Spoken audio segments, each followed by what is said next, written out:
Alright, gamers, thank you very much for your patience. You may notice that the team names are wrong there. But guess where they're not wrong, just backwards. That's right, in-game. I don't know what's up with that.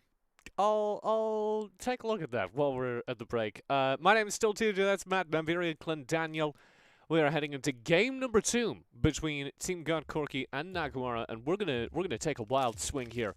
You see this, Matt? We're gonna try and make sure that the scoreboard is updated and demonstrates the Team God Corky is up 1-0. Drum roll, please. Woo! That's esports, baby. I'm gonna keep working on the scoreboard. Electronic. Tell me about this draft. Okay. I really like Braum coming out there for beginnings. Braum has been one of those champions that I actually saw banned a lot earlier today in Europe just because he is so good at shutting down engages. I saw a really sick Glacial Fissure stop a Galio ultimate.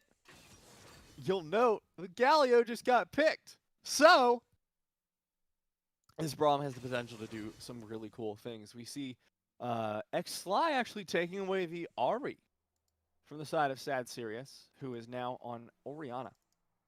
It's going to be a fun game. Lots of mixing it up coming out.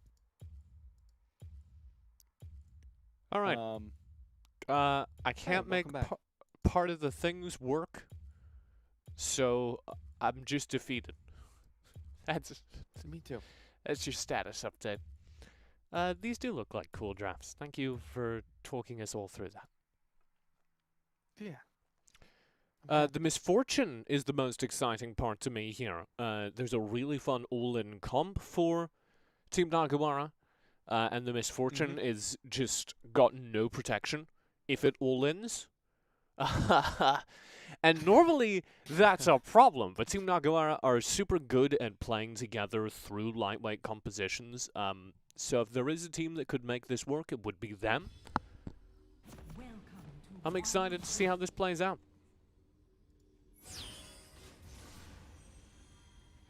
Oh my God, TJ! A bunch of buttons just appeared on your screen, and I am so scared. Okay. Not for the stream. The stream didn't see them, thankfully. But I figured. I just was stunned. Sad Sirius narrowly dodging out the level 1 there from side of God Corky.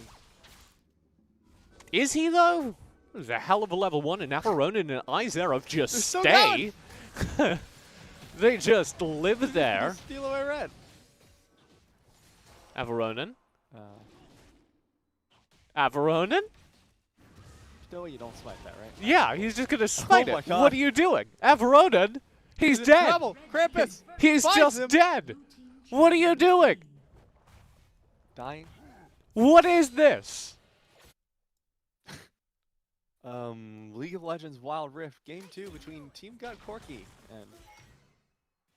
Crap, I don't have the teams up on my screen. I don't remember how to pronounce the second one, and I don't want to get it wrong on air, so I'm just going to say Nag, because that's the tag.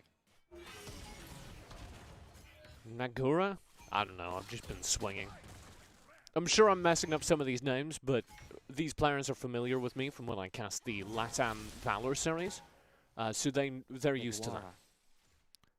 They're used to me messing up their names. You know, shout out to them for... suffering. You know? I don't... If I do ever mess up... dyslexia, they get it. If I do ever mess up your name, send me a Discord DM or something. I'll get it right, I promise. Early skirmish in the top side actually goes remarkably even. Normally Fiora wins that matchup. Normally, especially Zelo's Fiora would win that matchup. I do really like the Grass Fiora into this matchup because you're really just looking for a poke and then you all in post 5 with your ultimate. But until then, just get that healing. Really good into the poke coming out from Malphite. That Seismic Shard can really hurt. So, a really good build coming out of here from Zelo. You know, I had high hopes for this bottom lane. And they're being met, because Misfortune is on roller skates, and that's sick. Good analysis. Scuttles Nothing went else is happening bot, so. 1 for 1. Which means our jungle trading is pretty even, if unexciting. Now that Yang has hit level 5, you can expect to see some Evelynn presence early here. Evelynn was, of course, banned during the first game of our series. Let through here in the second game. Which does, I think, indicate that we're at least a little worried about how good Yang is on the character. I'm looking forward to seeing good Evelynn, because I have had the... Oh.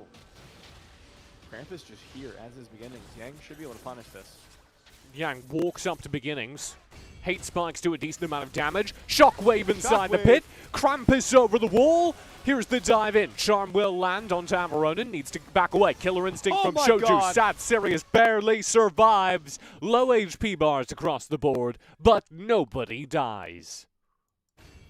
Dude, that follow-up from Sly and Soju, that was so cool. Both of them just yeeted themselves into the back line of that fight. Killer Instinct followed by Spirit Rush. That's so sick. And I think the real takeaway is with Death struggles with Zalo in the top side. The real takeaway is that Krampus stole away that red buff, so... Nerds! Oh, he did! Shoutouts to Krampus for being the most aggressive jungler here in North America. I say that not having seen other junglers, but I just have a feeling. Based on these plays, TJ, I got a feeling. You haven't seen Tribe play yet. They have nothing. Oh, no. Tribe Gaming are the undisputed best team in North America. We'll get a look at them later on today in our second semi-final. And they are something else. I think they are the best team I have seen play in any region so far. Wow. That's pretty high praise, TJ. You've seen all the region. That's not true. I haven't seen any CIS Wild Rift teams. Ah, I did. Suck it. Poke over the wall. This is going to be a dead Drake. Picked up successfully. Now the pressure. Team cut. Corky with a deep dive. Glacial Fissure from beginnings opens up strong. Bullet time. Will shred both Sly and Shoju, but they have the barriers to survive. And Veronin takes to the front lines. Shoju on low HP. Everyone survives. That was the beginnings of a beautiful combo. You can see how this composition from Naguara is supposed to work, right? You can see the AoEs come out. You can see it do quite a bit of damage, but nowhere near enough. That's going to continue scaling up. You see the Muramana starting to build and stack there on Nemo. So that is what you're looking for in the mid to late game. That combo is going to get more potent as the game goes on. So keep an eye on that. Keep an eye on the next team fight. For the record, I think Nemo is a Trovo competitor in Southeast Asia, or in LATAM, sorry. I think they're in Southeast Asia as well. But they're a streaming service. I can only see the Nemo TV on the portrait. Sometimes with Death's name gets cut off and it just says any. Yeah, it's not the last game.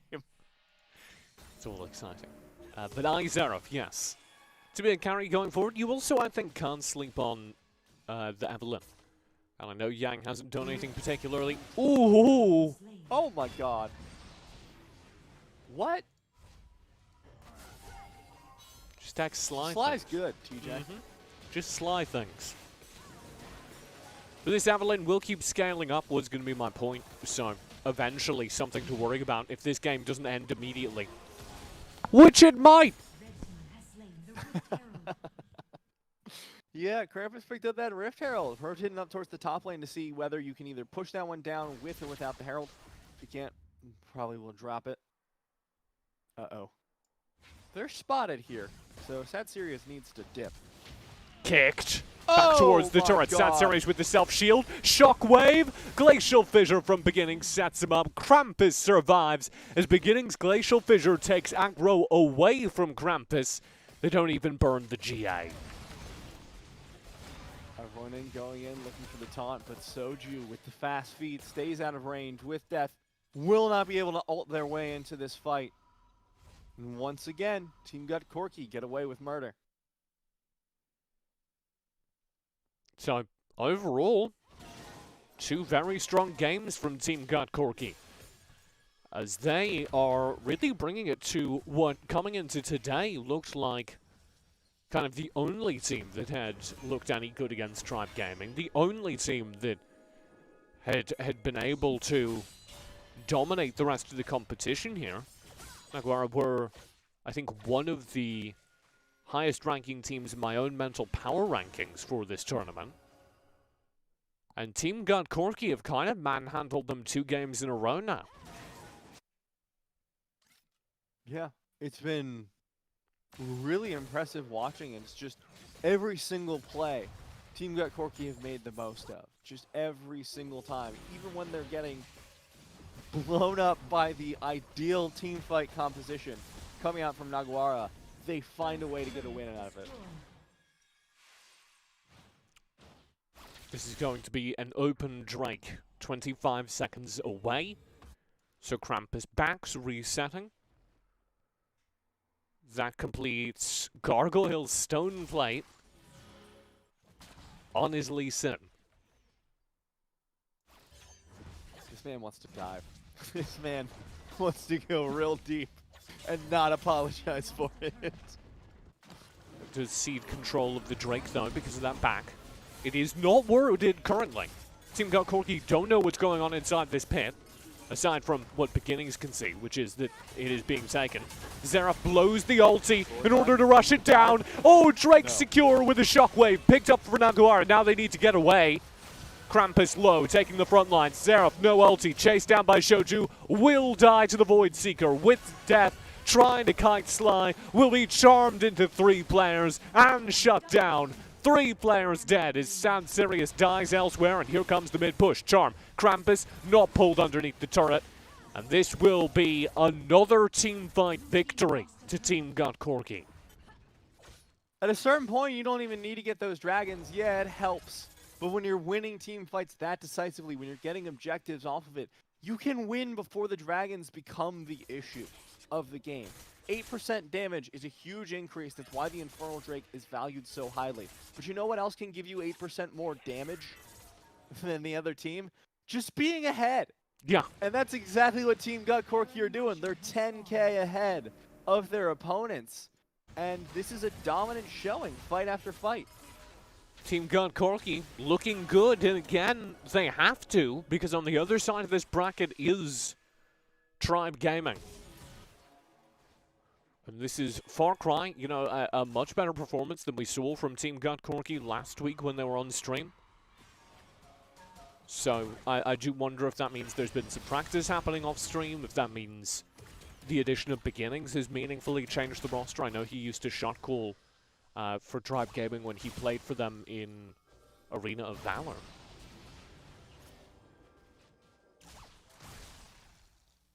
The way he's playing, I can't imagine he's doing anything but shot calling. Just diving in and be like, let's go. We're going. Come on.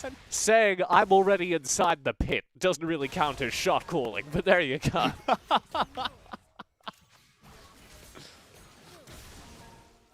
He messaged me after. I was like, so what was up with the thing with the pit? He's like, all right, so it was the mistake, but it turned out okay. So Good chat, beginnings. Zello and Krampus will back away. Here is your Baron on the map right now. I like that. Give it a little portrait highlight there. Nice lighting. Yeah. Man, you know how normally we bully the Observer a little bit when we're casting like League of Legends PC?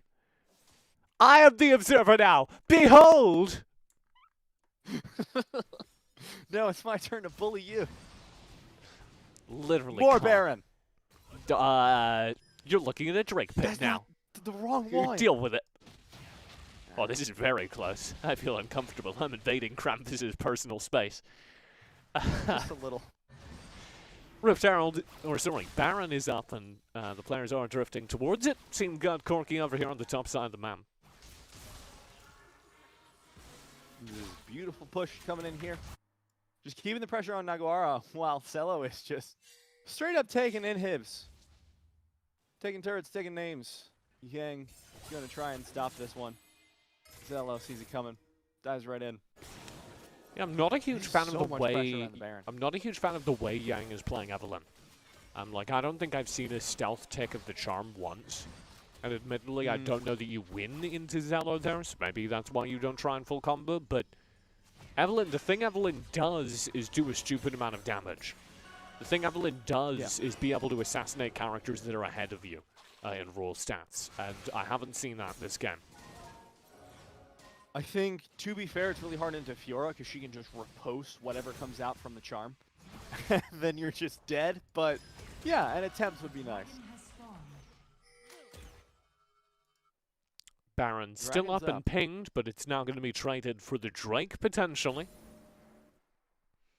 Zello still side laning quite happily, as our Drake does open up. Look at the gold on Soju, 11k. 3k higher than anyone on the opposing team, so Naguara had a little bit of a rough time fighting into this Kai'Sa, and Krampus just dives in on Iserif. Oh my god! Just blows him up. That's a very easy kill that opens up this Drake pit. Yang, what do you do? He is invisible. Proto Belt, dive in. That's way too early, Yang! You are far too early. And that means the Drake is stolen away. Glacial Fissure will grab Sad Sirius on the run, has to flash away. They're gonna get more. Averona gone with death. Charmed. Flash over the wall to turret. Underneath the turret. Will that save him as Krampus deep dives? And will be knocked into GA. Yeah. That was so clean from With Death. I mean, look, I know the rest of the team is dead. I know there are only 2 people up from Naguara, but listen. That ultimate from With Death into the kick from Krampus, so Krampus was stuck under the tower with him. Juicy. It's going to be lovely little plays. A very, very dominant game. You know, 1 Drake away from a perfect game. Naguara not on the board in any meaningful way. Oh, here we go. Wow. Turret time, baby. Yeah! No! Yeah! Just had to wait for it, TJ. The minions. It was like a caster minion that completed the deal. Oh my gosh, looking for the taunt. We'll be able to find it on the 2. Krampus finds the way out of it first. Bullet time into the shockwave. Does a ton of damage, but not quite enough. There goes Soju with the double kill. Krampus is here, getting assassinated by Yang potentially, but Yang just gets kicked out of the way. There goes Sly, finds the execution, and that is going to be With Death, the last one standing, as Krampus starts off the Baron, but is going to need some help. A little bit of help from your friends. It's what everyone needs, How Matt. do you get by? Baron will be secured. Zello's AFK in the mid lane, just T-posing. And this looks an awful lot like game. But on the other, respect. This is going to be a 2-0 win by the looks of things for Team Gut Corki. I may be getting ahead of ourselves, but I don't see how with a 20k gold lead at this point. Oh my god. Yeah. And this would put them through to the finals. On to the Elder, TJ. Yep. This would put them through to the finals if Team Gut Corki are able to close this out. Sly in a little bit of trouble, but there's the engage. The knockups galore coming out. Bullet time barely tickles as Arvoinen dives into the back line, but Zello is here. Finds Izerif, looks for Sad Sirius, does not find it, but dives under the tower to look for more. There's the Stereo Prop. Sad Sirius will survive, but this inhib tower will not. Yeah, first inhibitor down in the top side, and here comes the push. Baron in hand, Team Gut Corki will take the series 2-0. Just beautiful play from minute 1 there from Team Gut Corki. The macro was impeccable, but the micro, those team fights were amazing. Beginnings did a great job of zoning out, and then eventually, when that Kai'Sa got fed, there was just instant dives into the backline, assassinations galore. So much fun to see a fed good Kai'Sa. And Team Gut Corki really delivered on that, so thank you. Yeah, Team Gut Corki going above and beyond. Let's take a look at the endgame stats as I will tick them up. So as a reminder, that does put them through to the grand finals. On the opposite side, Nagawara will be dropped down to the third place match. There is, however, a third place match. They will play the loser of our second semi-final. Which, if you're curious, I'm going to make sure I have this, is Tribe versus Shogunate. I get to see Tribe. But yeah. I will not be casting it with you. No, because we're gonna bring in will be Daniel Dtwo Ikata. So. Nagawara looked really special. good this tournament. So for them to be manhandled like this, I think is very promising for Team Got Corky, who now wait in the grand finals. Game 2 was not especially close.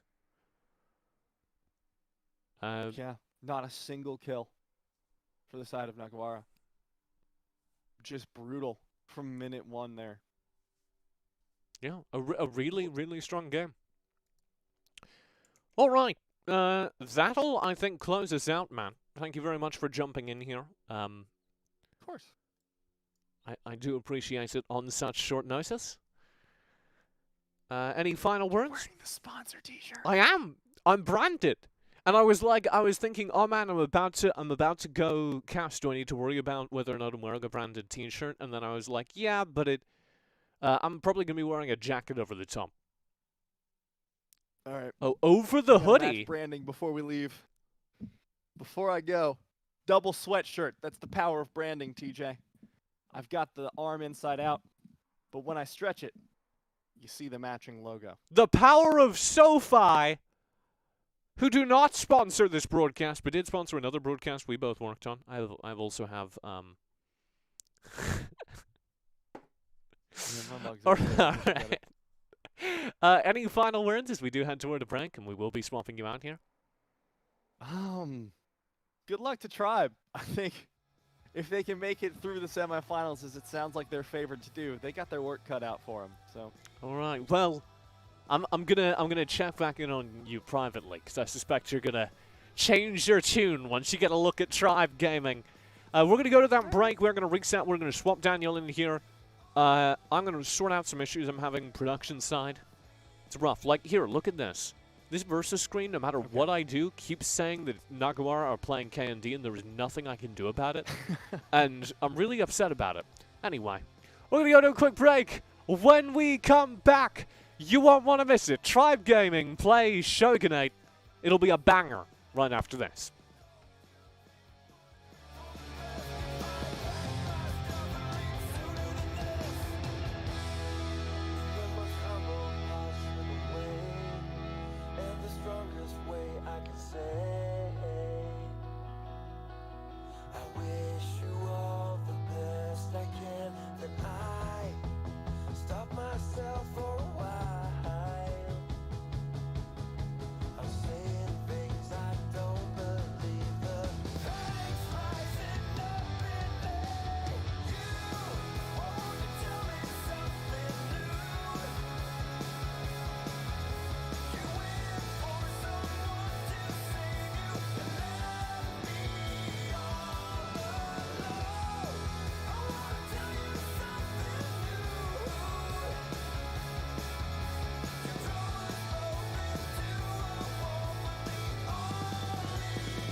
I'm not gonna lie to you, Daniel. That ended like really abruptly. I thought we were just going, and then it just ended. Welcome back. I'm Swap, Matt Iberia, Clint Daniel out. Or have I? Is it the same person, but merely wearing a disguise? That would be very difficult. I feel like one of us would look larger than normally they would appear. Anyway, words are hard, TJ. Go ahead. Okay. I feel like because you've got a green screen behind you, who knows? You could be the same person in the same location. Well, I think we're probably in the same location, but people don't know that because we're in different boxes, and it's very confusing. I hate you for your nonsense. I hate you for being able to actually break out of your box. But whereas here, because I'm I'm imprisoned larger. forever. Check this out, chat. Hold up. I can stand up and inhabit so much space. You don't even know. You got cut off on the left side there. I saw that. Don't think I did Yeah, see there's. It's like a Yes. little bit, and then over here as well. Look. that. Oh, is that painful when your hands get cut off like that? Yeah, no. I know for me it's ah! It's It was fun, not that one. See, the great thing about green screens is you can just kind of fudge where the edges are and nobody ever notices. And that's why I have a green screen, because I don't need to worry about any of this. Anyway, I'm just going to do this segment standing. Tribe Gaming are playing Shogunate in the second semi-final of our evening. Did you manage to catch any of the first semi that we had on air just before now? Yeah, I was watching and having fun in chat. In your chat, I should say, not the Sax Gaming chat. Sorry, Sax Gaming. And pretty fun game. Pretty of a different result. Well, same result as we had yesterday, but Team Good Corky kind of laid it on Naguara rather They than looked really it being good. a super tight big game Yeah. series. Yeah, I think you were talking about beginnings maybe making a difference with the shot calling, and I think that's really the biggest thing they needed, right? Is because yesterday they were just diving and making these incredibly rash decisions, and I like the aggression, but it was just like very just impulsive and not controlled. And this time it seemed like much better controlled aggression. Boom. It's actually really hard You did it. to drive this from a standing position. I'm having to lean forward so much. I'm going to need to sit back down. Here is the I game. was feeling Give me- uncomfortable with you standing up, so that's good for me. I'm sorry, does me standing make you uncomfortable? Yes, especially when you're lording over me. If we're both standing, it's fine. Yeah, but you're just, Daniel, like, you should be looking- used to that. You've stood next to me multiple times. You should be used to Yeah, me being- standing there's a 6 difference- feet taller than you.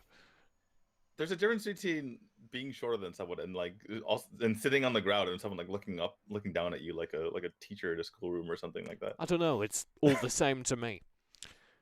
This Oh, will goodness. be the ban phase. Katarina and Wukong banned out by Tribe Gaming.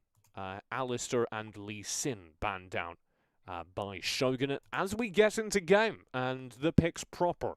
Starting with a Braum first pick for Tribe.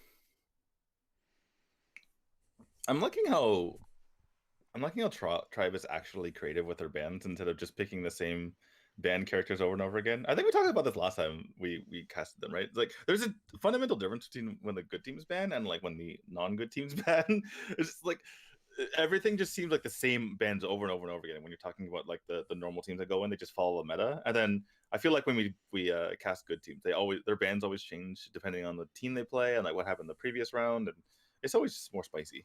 Yeah, I think that definitely is a sign of this team's maturity that they are a little bit more flexible now. What a team fight comp, by the way. I also want to give a shout out to Old School on Tribe Gaming, who said in the Trovo chat that, quote, "We're not dropping any games today," and then waited until this draft had happened, and then wrote in chat, "Ready for the warm-up games?" So, Oh boy. this is a very confident Old School and a very confident Tribe Gaming. I mentioned it earlier, but this is a incredibly dedicated teamfight composition out from Tribe. You can see them, Braum for the front line. Then you go in with the Amumu. That's a ton of AoE CC up front. What do you follow that up with? Well, sustained burn damage. And that's what can be provided by Asol, Corky, and Zig. So they want to go for 5v5, shatter them, and move on with their lives. They're also going to be decent in skirmishes. I like this comp a lot. And over on Shogunate side are 5 champions who we almost have. I don't think we've seen any of these champions in this entire tournament. Maybe like once before. This like we've seen maybe Diana once, maybe Pantheon once, if I'm not remembering correctly. Oh wait, are we just? What is this? What am I witnessing? Yeah, this seems like a restart because there's. I mean, I've never seen these champions being picked before on the side of Shogun. I think they might have might have a redraft. Oh yeah, I am just Like, seeing in our chat that they have asked for a restart. So I was gonna say, like, I've never seen. Vayne seems very strange. I was getting excited for maybe like Pantheon Diana, but then like the Vayne and the Yi were like, I don't know about that one. I'm excited to see it, but this seems a bit strange here.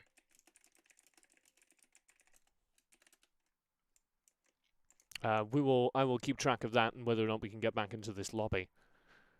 What? I was. I don't see the lobby in the Discord. Where are you? Oh, you might not be added. Things have been a little chaotic today. So let's talk through exactly what we're doing today for anyone who's just joined us whilst we're sorting that out. Oh, is that you cue for me to talk? Because I will talk. Yeah, sure. You want me to talk? Talk, Daniel. Here, I can give you so some we had a round robin visuals as well. Boom. Oh, nice. I love visuals. They're the best. So we had 3 days of round robin play prior to this. And as you can see, these are the results of that round robin. Tribe went out with 60 points. In that round robin, if you got a 2-0 win, you got 10 points. And if you won 2-1, you only got 5 points. That's why you see the points not really adding up to some sort of predetermined total because, it depends on how the matches went. In any case, the top 4 went to the playoffs. We just saw Team Gut Corky defeat Nagawara. And we're about to check into Tribe versus Shogunate.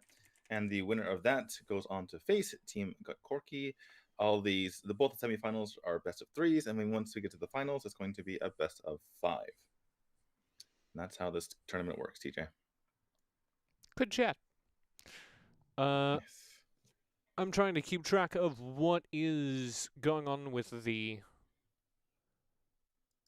game that we were not in. We don't appear to be in the lobby. And I'm not sure that they're aware of that. I think they may have just started without us. So I'll get back to you on that. I'm reaching out to the players and some admins as we speak. I think it's like they're pouting, TJ. They're like, no, we don't want to be watched.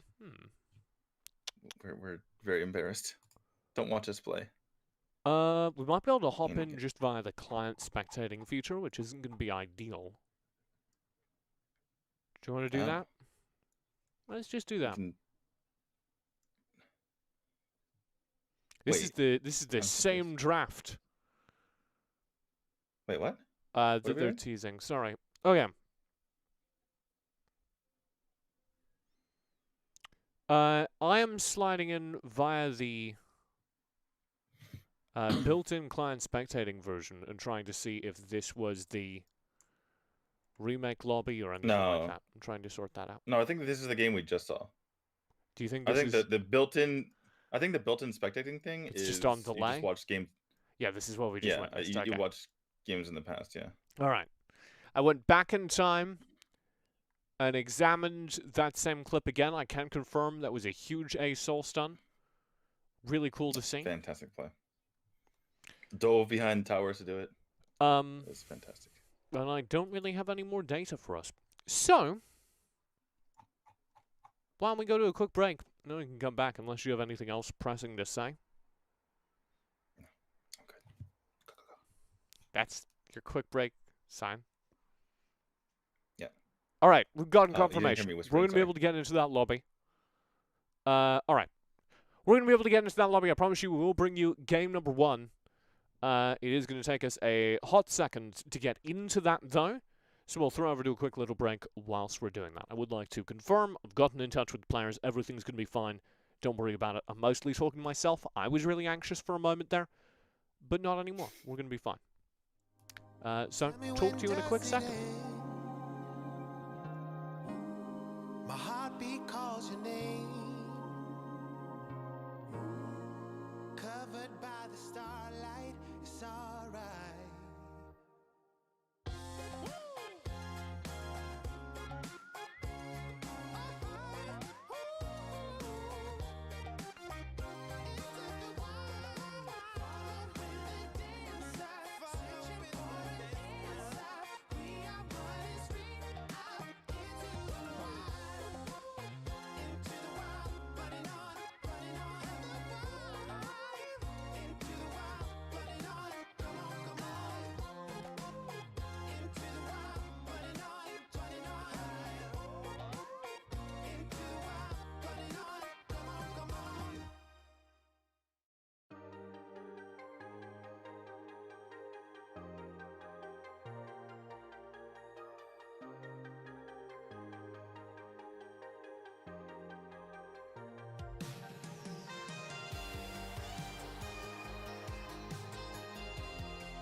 All right, for definitely the very first time. What's going on, Daniel?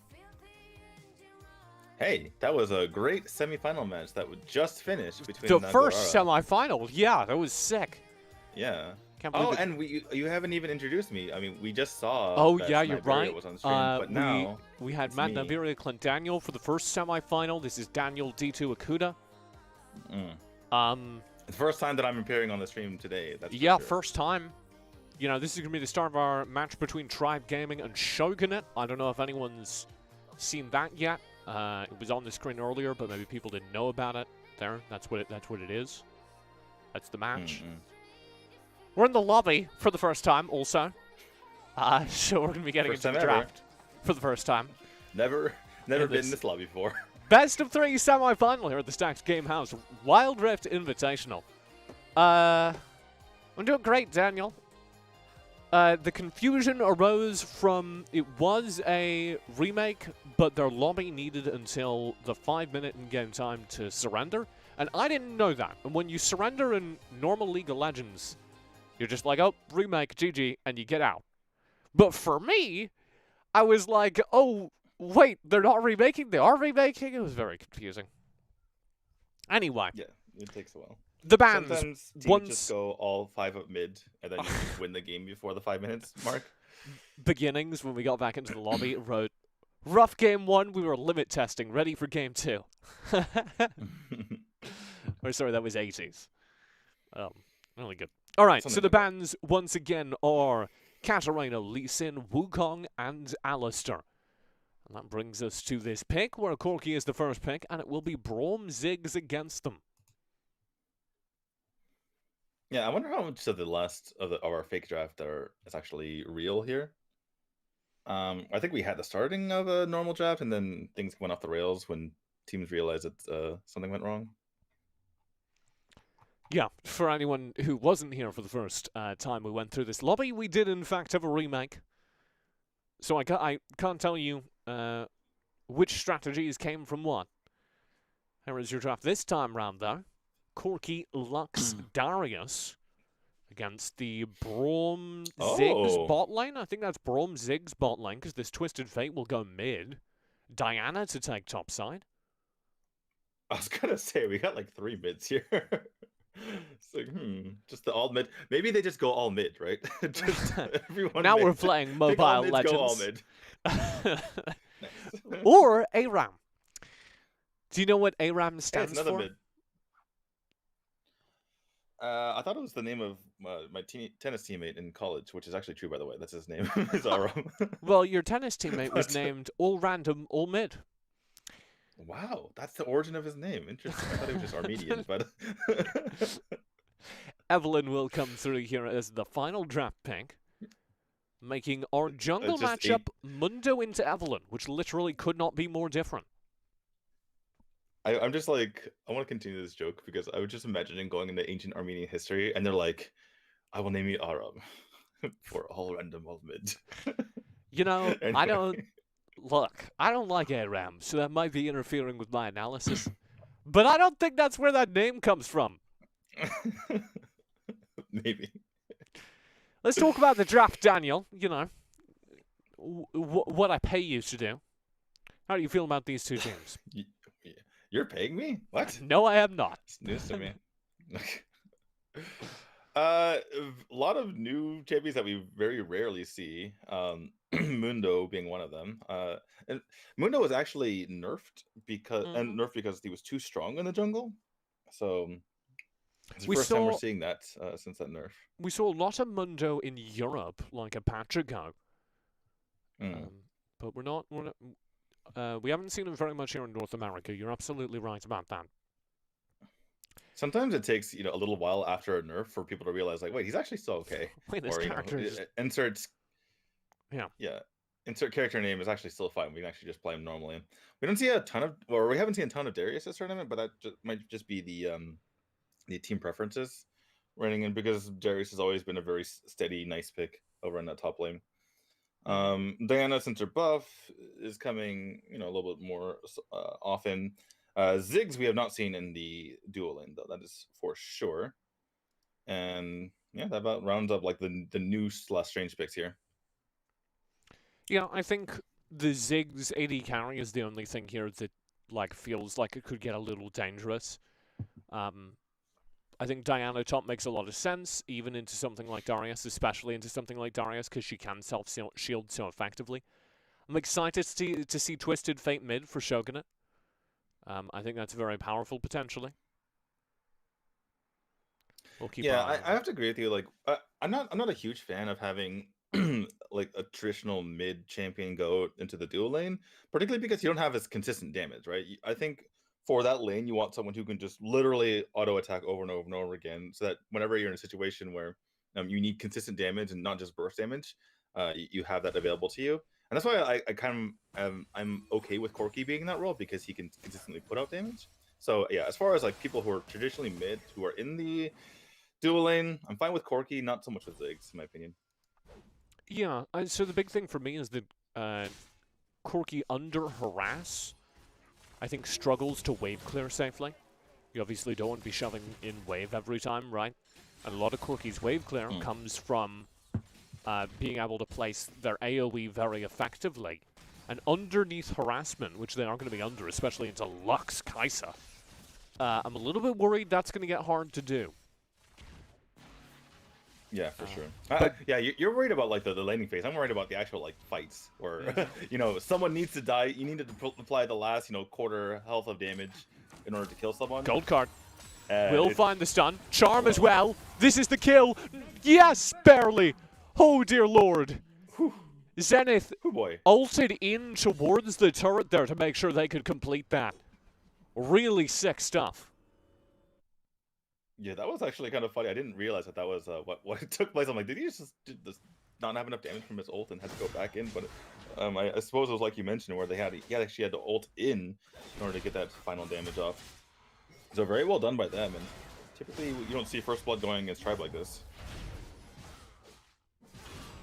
ACs. Full commit, Noxie and Guillotine.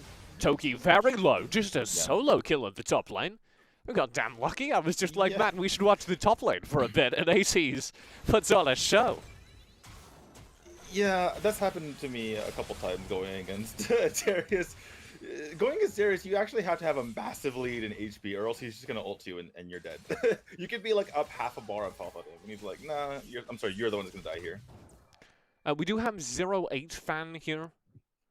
You'll recognize 08, one of our foremost Arena of Valor players in North America.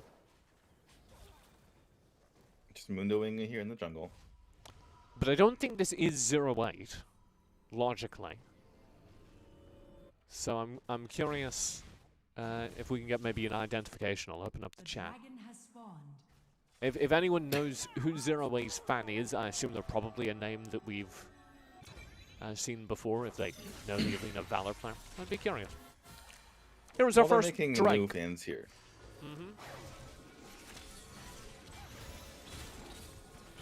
Stuns well, will this land. Is pretty good stunning. Yeah, they're actually going in to fight them. Toki in so much trouble. Will go down though. And with the Diana out, sure there's low HP. Do you find anything? 9 pops the Destiny. This looks like mostly for vision. No TP spent. Zoning damage in from Bold Muffin. Zenith still hanging around the outside. His tribe successfully take the first turret. And what is this? A late engage, starting burned low. Showstar flashes forward to find the kill. Will go down. A real mess from Shogun around the Drake pit. They lose 3 players for no discernible reason. Yeah, you can say that again. There's really no reason for them to go in there. They're fighting over literally nothing other than just trying to kill the opponent there. And it's not like you're fighting after a Baron fight where everyone's extremely low because of the Baron. Everyone was about the same health that they were when they started taking the dragon. So very baffling as to why they went in to try to take that fight regardless. Even the partial contest from Zenith onto the dragon when it was pretty much over was confusing to me. I do want to, we're assigning blame. I do want to give credit to Tribe here, because there have been a lot of tactics around the dragon, and it's hard to say which one's the best at the moment. But I like them taking initiative and not even starting the Drake, kind of pretending to start the Drake, but then being aggressive once they saw two people out, out in the open there. They invade a little bit, I think it was a kill or two. Oh, and 80s. that was perfectly wasteful for them. Will go down 1v3. Here comes the flank, though, trying to get rank 1. Zenith will disengage, throwing in the damage over the top of this fight. Can't find the kills. And Zenith's going to be able to regen. Here comes 9, gold card dealt. It's onto a Mundo. He doesn't care. Yeah, Mundo only really cares about Grievous Wounds, the anti-healing on him. Other than that, he's perfectly fine living through everything. Speaking of Grievous Wounds, the Grievous Wounds is what killed 80s there, because 80s was about to get a massive heal onto 3 using his first ability, but the Grievous Wounds stopped all of that, and he was like, oh, where's my healing? And then he died. It feels bad, man. Yeah. Shutting down 80s is pretty important, I think, for Shogunate. They disengage, though, and that gives the Rift Herald over to Tribe Gaming. Never ones to lose an opportunity. They recognize even though a player's death in the top side sets them up for good tempo. For sure. But the thing is, you say it's important to shut down 80s, and I agree for sure, but the problem is too little too late. He already has, 5.3k gold, which is more than most players in the other team. Glacial Fissure. Stun. Charm. Oh, deadlocks. Goodbye, Max Green. And that's some badly needed gold onto Zenith in the jungle, trying to get this Evelynn out. Yeah, good job by Shogunate. Oh, okay, interesting. Shogun is pushing back here. This is a little bit of weakness from Tribe that we've never really seen before. Even in the game where they fell behind early, they immediately snapped back, and by this point of the game, they were pretty far ahead. I'm talking about a week ago. But this is, I think, the latest in the game that they've had this small of a lead. It's a very slight criticism, but yeah, this late in the game having this small of a lead is unusual. So they'll organize a gank to try and solve this. Starting in 0-8, come in from the top side.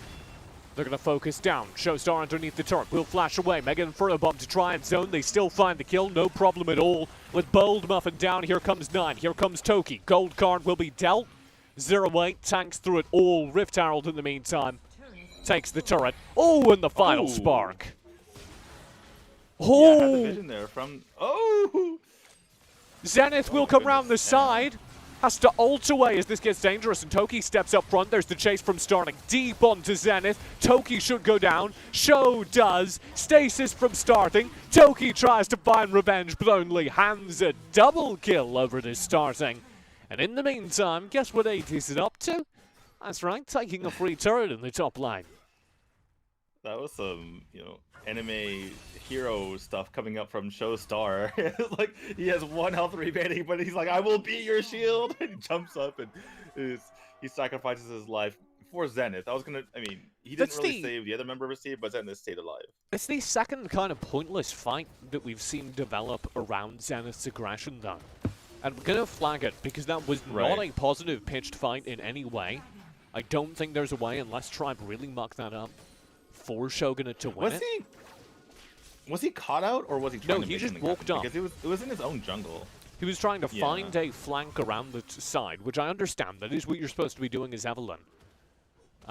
But I think you need to expect better wording from that. Yeah, and Star was way too low to even be a part of that fight. You have to know where your teammate's at. Speaking of Star, oh boy. Yeah. It always feels bad too when you think you popped an ult on your. Oh, hold that thought for a second. Oh. Easy kill will be found. Old School does go down. Zenith able to get one in response as the final spark chunks the entire team. 0-8 does not have turret aggroed, so even being stunned underneath the turret will be fine. 9 on the recall as the gold lead grows for Tribe Gaming. Yeah, finally starting to make something happen, despite the kill on the Old School, which is very nice here coming up from Zenith. They're not really able to sustain any sort of consistent, kills on their side for Shogunate. So this starting to snowball a little bit out of control here for Tribe, and Shogunate's going to have to put something together in a consistent fashion rather than just getting 1 kill here or there. Toki scrapping for a fight. I don't know about that one. ET's just walks away. I was about to say earlier, sometimes when, someone uses an ult on you, especially solo, you're like, Oh, well, at least I got the ult out of the way. But when it's Darius, it just resets. So when they kill you with an ult, it's like, actually, I did nothing here. I accomplished nothing, and I feel So sad. I want to show something off here. Oh, I don't know that we have the time. A team fight develops. So I just showed the vision for Tribe Gaming. I'm going to show you the vision on the opposite side. See how they have no control of any of the other side of the map? They have no advanced wards. They have one in the Baron. That's the only river vision they have.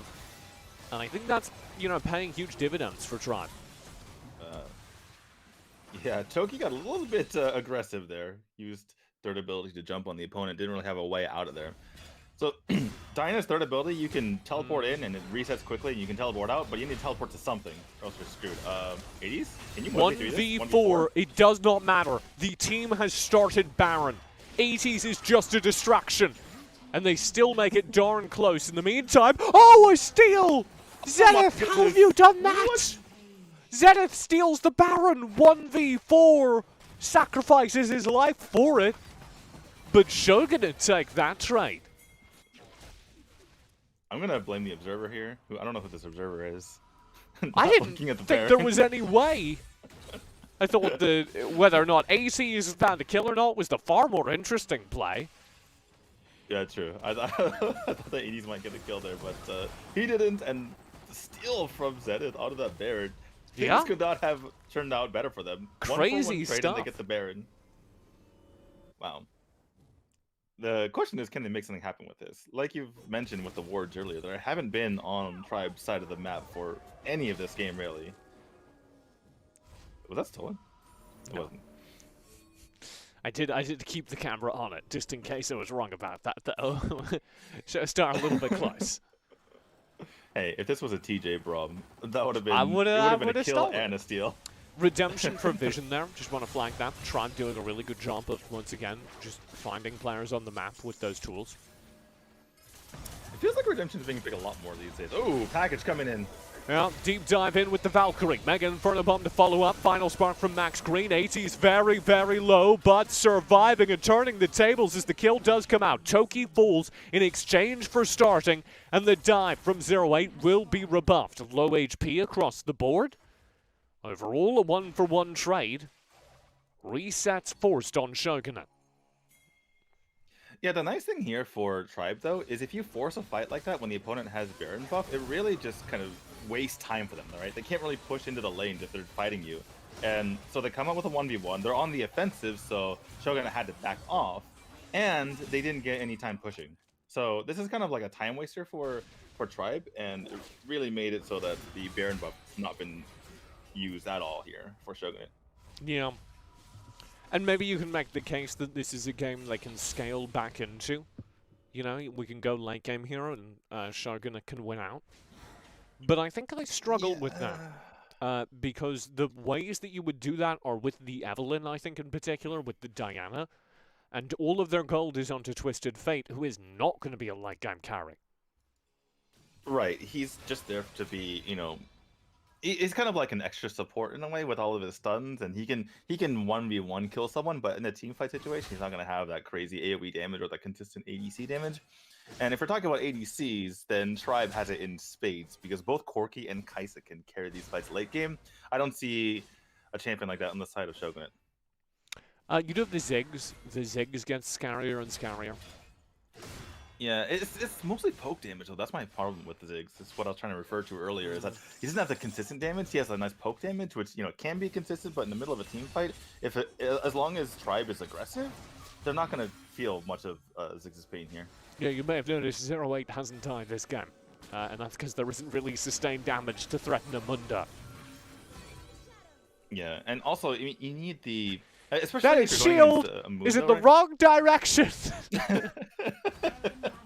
I will protect you, Nexus. The thing is, you really need to have the consistent damage onto Mundo from someone with Grievous Wounds. Never mind, hold that thought here. A little bit aggressive. Looks like we're fine. Okay, so the thing is, with Grievous Wounds, you need to have consistent damage, or else it doesn't, you know, the effectiveness doesn't last, right? And you don't have that against Mundo here. Mega Inferno Bomb does nothing. This turret will go down. Do we even have Merlin Omicron? Because that's the only item. Two, The orb doesn't two of count. the orbs, but there's no. As but you say, that's pen though. Doesn't Yeah, add in grievous League wounds. PC, I believe that's grievous wounds, but in Wild Rift, that's only magic pen. So they don't really have. There's a Did they build bramble a thing they vest. have? There's a bramble vest on Toki, and that is the only anti-heal. Yeah. And we saw that earlier when she was going against the 80s, that she was consistently proccing that anti-heal, but not since then.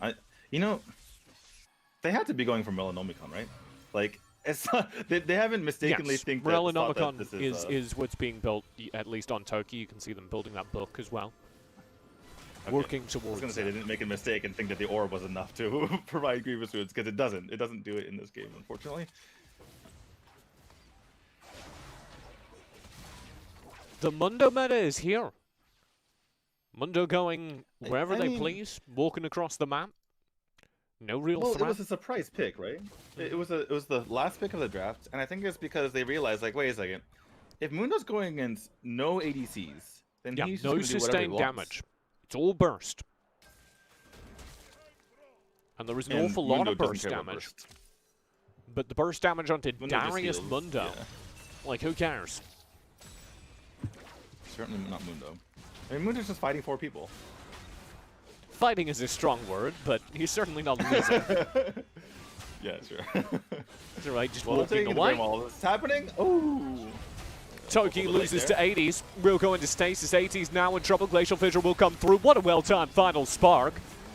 80s will finally go down. Toki with a deep dive, out in trade, and 08 just staying here on the front line, tanking up all of the damage, as this should be the game. Tribe Gaming out on top. 08, don't do it to me. He lives! Still deathless in this game. He even had his burn still on, so he wasn't healing. He's like, I'm gonna burn myself just to be at my opponent. I don't even need to heal right now. In any case, yeah. It seems like this is the end.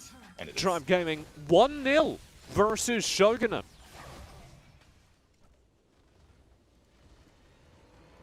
Not a surprising finish there. Tribe has been undefeated throughout the entire tournament. Let's see if they can finish things off and finish off Shogunate.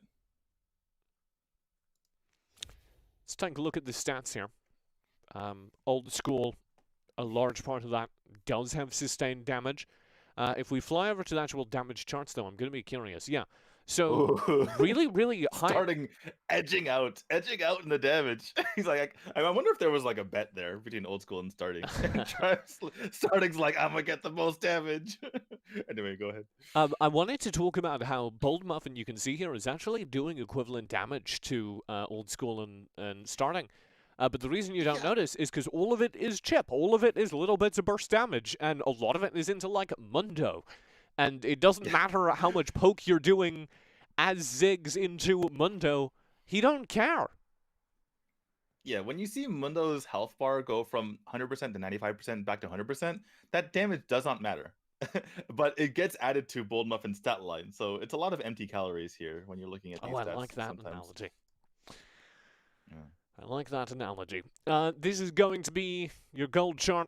I think it's pretty straightforward, so we'll get off that screen real quick. As we close things out here, Daniel, for game number 1 of this best of 3, I think I'm a little... So, Tribe Gaming didn't actually look great. Like, that is one of the weaker games we've seen from Tribe Gaming. But it felt like they got handed some very tangible mistakes in the early game by Shogunate. And then there were also some draft mistakes and build mistakes that got made more apparent as the lead grew. But don't forget, that game was reasonably close until Shogunate kind of inted around 2 consecutive Drake fights. Yeah, and it felt like Shogunate were doing things toward the middle of the game that they should have done at the start, right? You were talking about they need to shut down 80s, but they waited until they lost a team fight to do so. So it was kind of inconsequential at that point. I feel like they could have, utilized their like really focus on the good strategies, and then let's toss away the bad ones where we int into the Drake. So maybe clean that up a little bit. I wanna see a little bit more focus around the way the team is playing in those team fights, because we saw 2 different fights kind of start because Shogunate's key carries, it was Zenith one fight. I think it actually might have been Zenith both fights. Were looking for flanks, which, to be fair to Zenith, is their job. That's what you're doing as an Evelyn. But you're looking for flanks, you're pushing around the side, and you get called out. You get hit with a light binding, you get stunned up, and then the team's like, okay, I guess we have to fight. And when that is how your decisive team fights are happening, when that is how you are deciding, you know, what to pin your game on, things aren't going great. I really think that they try to pull one over on Tribe in the draft, and they just got slapped in the face, right? Because you saw the Lux was picked early, and then they tried to counter that by just going on a bunch of pokes so that, you know, Lux had to run away, for instance. And then if you poke with Zig, then maybe Evelyn can go and dive, get the kill, run out. Everything's fantastic. And then they forgot the fact that you can just pick a very tanky jungler in Mundo, and then everything fell apart. Yeah. I would say this Tribe Gaming, up until the, like, 10-minute mark, did look fightable, did look beatable. So I expect better from Tribe. I want them to look immortal, especially they let their guard down. Going into finals. I think they let their guard down because they were just like, they got ahead, they won the team fight, and they're like, we had the late game easily. The late game is not even close. So they probably just let their guard down and got a couple of picks on their side. Keep in mind, they didn't really lose team fight. They just got picked a couple of times. So no, they didn't. I don't think they're really too There's some concerned. solo picks that made that game close. We are going to go to a quick break. When we come back, it's time for game number 2. We'll be keeping our eyes on that draft, seeing if Tribe can pull one over again. And on Shogunate's team fighting, which we saw the individual skill. They're good players, but the communications looked a little bit messy. I want to see that fixed up. Game number 2, right after this.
Into the wild again.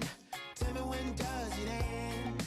Hide under the shadow of the morning.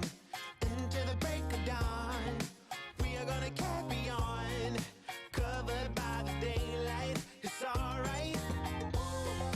We are pushing head on, all your worries be gone. We are running straight out into the wild. Following the dancer, searching for an answer. We are running straight out into the wild. Into running on, running on.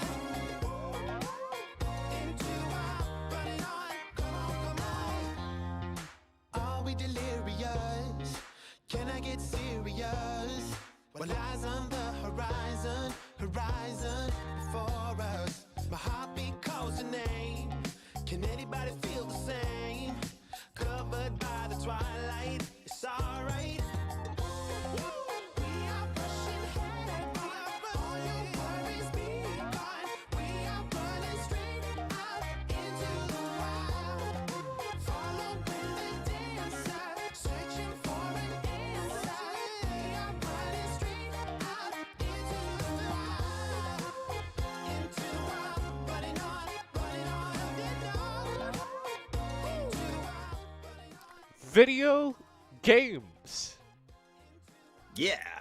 Oh, I forgot we're doing the intro. My bad. Try. No, I liked Let's it. just That go was with good. that. The first thing that came into my mind. Sure. Game number 2 here, as I'm going to need to swap these sides, aren't I? Between Tribe Gaming and Shogunate, game number 1 did go to Tribe. Shogunate able to bring it close in the early game, and then fell quite drastically behind. Tribe Gaming on the opposite side have been dominant throughout the bracket, yet to lose a game. So, the first part of what I just said was rather important. Here are the bands. Lee Sin, Katarina, Alistair, and Wukong. Daniel? You know, I'm less so than the bands. I'm more interested in Corky getting picked and banned like every single time nowadays. And he's really showed himself to be worthy of that because like every single game it feels like he's carrying. Obviously, we had MVP Corky last game as well. I was gonna say if you look at the stats, you know, you might be surprised, but I think part of the reason why Corky might not have a great win rate is because Team Gut Corky always lets Corky in, and then they end up beating the team who picked Corky. So I think it's a little bit of skewed stats there, but he's been very, very good. Yeah, he's been kind of remarkable. The Corky is the first pick, as you allude to. The most exciting part to me is we have Pantheon Galio here for Shogunate, which gives them double boys. global map presence. And you were talking, we were talking up. We were very excited to see the Twisted Fate global plays in game number 1. We didn't actually see too many of them. We didn't actually see too much global presence. Yeah. But you do have. He just popped his ult and was like, "Oh, there they are. Okay, I'm not going near there." You do have that. So- Also, a bit of an inversion of game 1, with the Mundo being picked into Ziggs. Here, though, there is a Kai'Sa, so you have Yeah. to imagine that's That's a a rather big different difference. story. Yeah, that's gonna be a huge difference here. What was it I was talking to you about the other day with Grievous Wounds? The what is it? It's called Executioner's Calling, and it's the most boring tier 2 looking unit in the game. It's just a sword Just with a a green big background. sword, baby. It's But- not even like a red sword. It doesn't even look like, But you know, it doesn't have any defining know, characteristics like, you know, Executioner's maybe Calling BRK. is the most important tier 2 sword in the game, because you put it in your inventory, and all of a sudden, Mundo gets scared of you. Yeah, no healing there. I guess one thing you can say is that they got a few beefy boys in Galio, Pantheon, and Mundo. And if you're building anti-heal for Mundo, then perhaps Pantheon and Galio can get away with murder because you don't have the tools to chunk them. And Mhm. typically, I mean, sometimes with Merlin Lomicon, you have the pen mixed in with the anti-heal. But a lot of times when you're building into Halo, you're not building up damage to kill them. So maybe this is like a next level play where it's like one guy is beefy in this way, this other guy's beefy in a different way. How are you gonna handle that? I don't know how I feel about all this. I think we're maybe going a step too far. Well, are they going a step too far? Shogunate, let's go. 5 mid. Let's do it. Oh. Oh, they do spot. Flash, taunt. Auto attack. Stun from Toki. That's going to be it. Ladies and gentlemen, you're level 1. I wonder if they're going to pressure Fan here. Or sorry, 08 Fan. Up in the top one. Looks like they're not. So I'm not really sure what that was all about in the end for Shogunate. They didn't really get a whole lot done. Now they're just falling behind. Huh. Color me confused, TJ. I don't know what's happening right now. I mean, there's a world in which people like walk into them, maybe Tribe are trying to full invade through this river, and they get like 4 kills. We don't live in that world, Sure. but you know. I feel like there should be contingency plans though, right? Like you got some decent damage onto 08. Maybe follow it up and invade. I mean, I feel like you need to take a chance here if you're Shogunate. Over the course of a long game, if you just try to play even, I feel like you're gonna get outplayed by Tribe here. I mean, it doesn't especially play to their strengths. They're better off waiting until they get their level 5s on Pantheon and Galio, and then playing skirmish across the map, right? All right, fair enough. That's I'm excited for this double global though.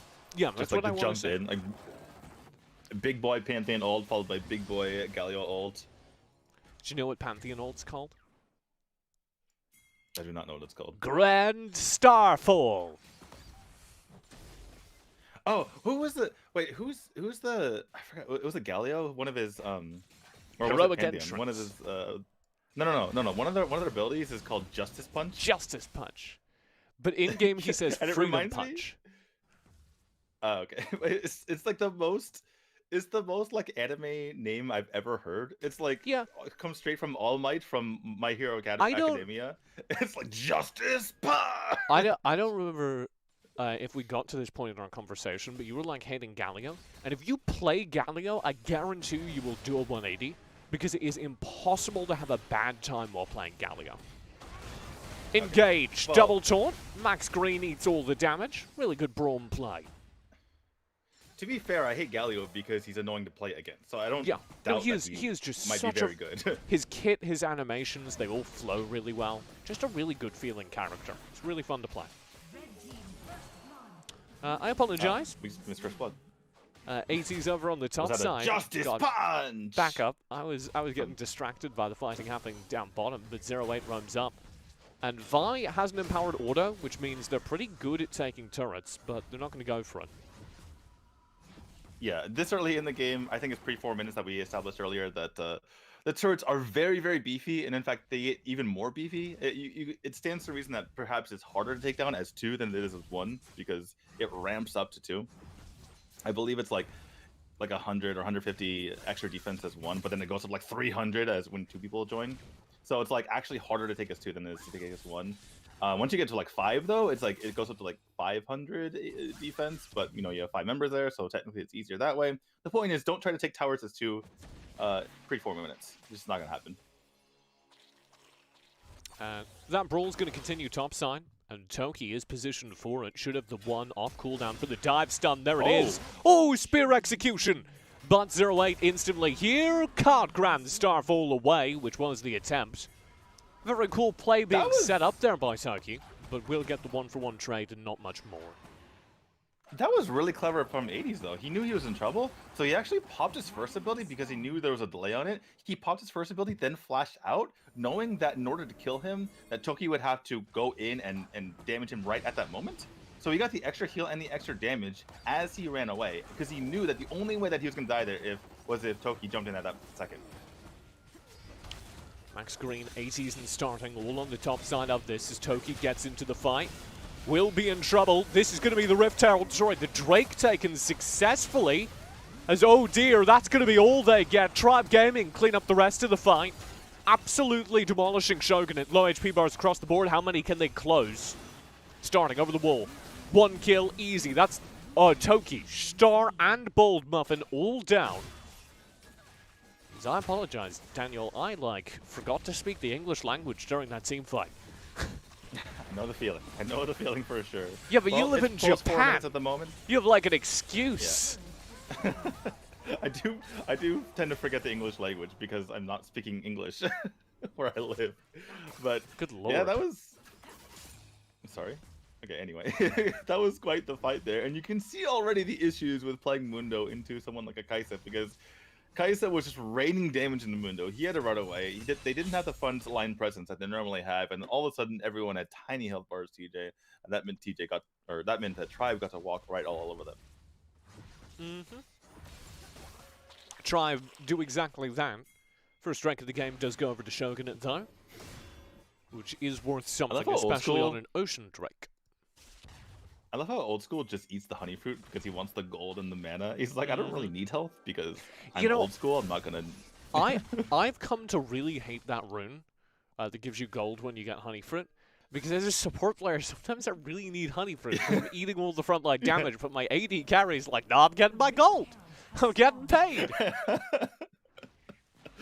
Yeah, that could feel pretty bad. I think that was a packaged yeah, second ability spent to clear that bush, which isn't a great use of it. I feel a bit bad about that. Max Green easing the damage early here. Mega Inferno Bomb to follow. Showstar already down. Zenith, low HP, but tanking to the front lines as this Mundo will not die. 9 dives in. Tribe maybe in trouble here. Stun up onto 9. Will find the kill. Old School and 08 both low. Zenith on the front lines. Will find 1. Will find 2 as Old School goes down, but Tribe clean up the rest of the fight through Starting's AoE damage. They will clean things up, but they do not have enough players left to take this Rift Herald. Yeah, you saw multiple members actually chasing down Bold Muffin and very deep in the jungle, and that allowed them to get flanked a little bit. I think it was a better. Obviously, it's very easy for us to see because we're very zoomed out on the map. It's kind of hard to see if there's someone behind as a team, and I think that's where maybe the shot calling can be a little bit better here, telling Old School and maybe I think it was someone other champion on their team to back up a little bit because they could have turned around and faced the rest of the team and just destroyed them, but because they got out of position fighting Bold Muffin, they did get the kill, but it made sure that they were not in a great position to fight the rest of the fight. Shy will flash over the wall. ACs can't find the kill, but that burned flash means that this Rift Herald's up. A lot of 5v5 skirmishes so far in this game, or at least like an attempt to do so. Yeah, both teams kind of drafted into it. Oh dear. Yeah. Heroic entrance. Star instantly eats the Mega Inferno Bomb. 2 players gone. See, that's the difference between Mundo going against an ADC and Mundo not going against an ADC in this scenario. Old School just eats him alive. Blown up. The thing is, Old School doesn't even have any. I don't believe he has any anti-healing either. He's just killing him before he has a chance to heal.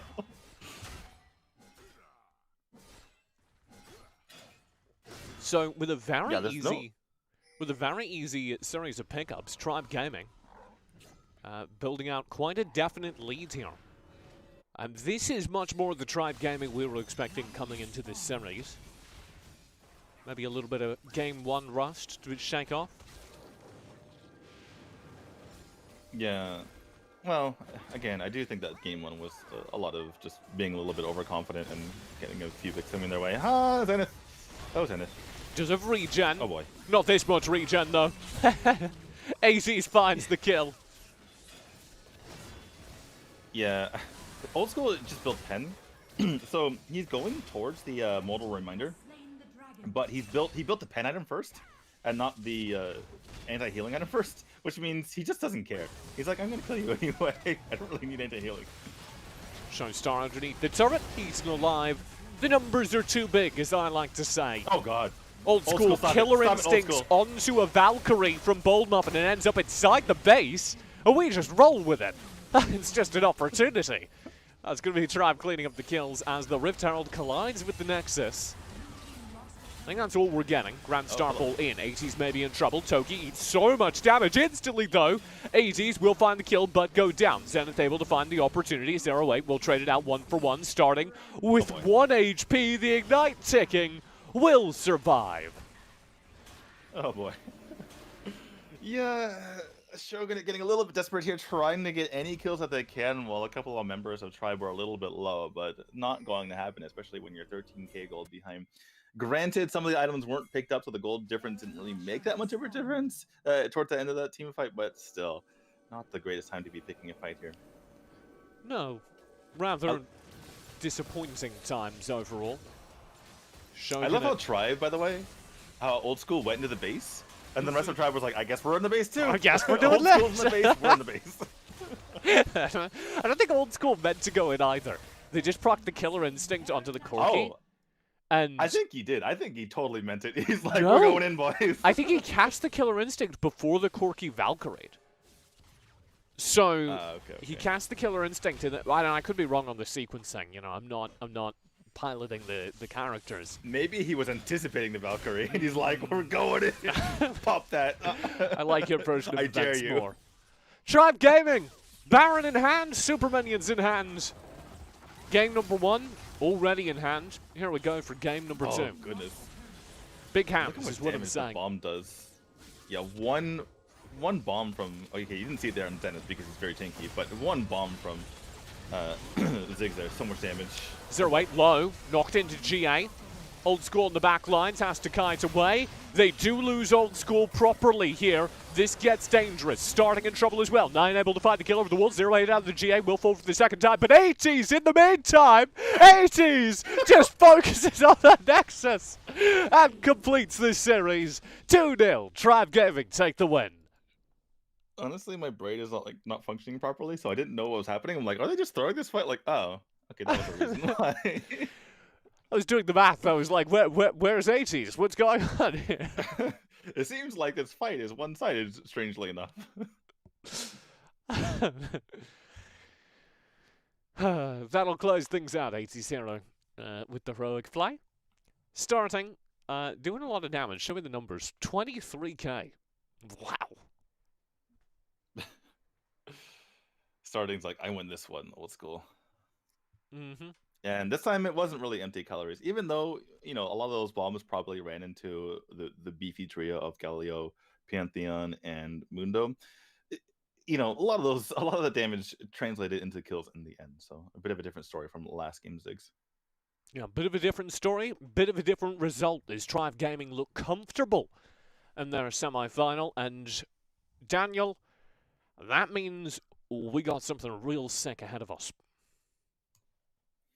Yeah, Team Guy Corki looked pretty good in their match earlier. I still think that Tribe is going to win the series overall, but I wouldn't be too surprised if TGC take a game here. Yeah, I mean, that is, to be clear, what we're talking about. Tribe Gaming with this 2-0 do come out on top of their semi-final, book their ticket to their final, where Team Gut Corki are waiting. A team that, with the addition of beginnings, Arena of Valor veteran extraordinaire, with maybe an extra week of practice, looked real good in their own semi-final. That means we got a banger of a best-of-5 grand final still ahead of us here at the Stacks Gamehouse Wild Rift North America Invitational. Daniel, I'm going to put you up against the entire force of Twitch chat, the entire force of Trovo chat. Give me a prediction right now. Okay, this is gonna... I think both sides are gonna be angry at me for this one, but I'm gonna go with Tribe Gaming 3-1. 3-1 here. You know, I can tell you why both sides will be angry with you. I don't know if you were here for this, but Old School said in the chat at the beginning of that first series that he wasn't going to drop a single game today. So... Yeah, and they haven't lost a single game in the entire tournament. I believe they're currently 14-0 in the tournament so far, so... Saying they're going to lose a game, especially since they've already beaten TGC at 2-0 earlier, is saying something. On the other hand, maybe TGC wants to win the series, so that's why I'm feeling like I'm... I think everyone... Yeah, you made everyone mad at you. You got his Twitter. Send him a death threat. We're going to be right back. You won't want to miss it. The grand final right after this.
show you somehow how much you mean to me.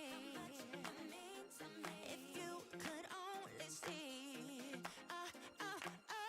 Baby, you know I don't want anybody else. No one but you. You ready to go, Daniel? You bopping along? This song sounds very similar to other non-royalty music. You know, or other non-royalty music, I should say. And it's very confusing. I'm like, is he allowed to play this? Like, oh wait, it's not the song that I'm thinking of. Anyway. so the wonderful thing about purchasing generic music for $5 is that all the music kind of it all kind of sounds slightly like other music. That's what it's made for. It's grand finals time here on the Rift at the Stacks Gamehouse Invitational. We are into our final game of the evening and our final game of the tournament. It all comes down to this. Tribe Gaming taking on Team Gut Corky. And we are about to get into the draft. Your bands are Evelyn, Ziggs, Lee Sin, and Corky. For anyone who's just joining. For anyone who's just joining, my name is TJ and I'm joined by the wonderful D2. And this is your ban phase, or your pick phase, sorry, for game 1 of this best of 5. It's kind of interesting how certain champions, or in any game, certain characters go from being banned to picked first to not picked, and then we have the opposite, right? We have players, or we have characters that go from not played very much to played to first pick to banned, and Ziggs has climbed the ladder. He is now banned status, apparently, as he's going to be out of this game number 1. Too much damage, apparently, for our teams here. Orianna, Kai'Sa, Olaf to start things off for Tribe. Alistair, Wukong, Xayah, Aurelion, Sol for Team Gut Corky. Aurelion's always been, like a strong pick for his ability to just be a nuisance and have a lot of damage in that AoE field of his, but hasn't really been picked lately and hasn't had success when he has been picked. So I'm curious to see how this is going to work out here for TGC. I'm paying attention here to the kind of composition theory. And oh my, what a Tribe Gaming composition. You have the ball carrier for Orianna in the Malphite. Slap an Orianna ball on that bad boy. He's going to go 80 miles an hour into the backline.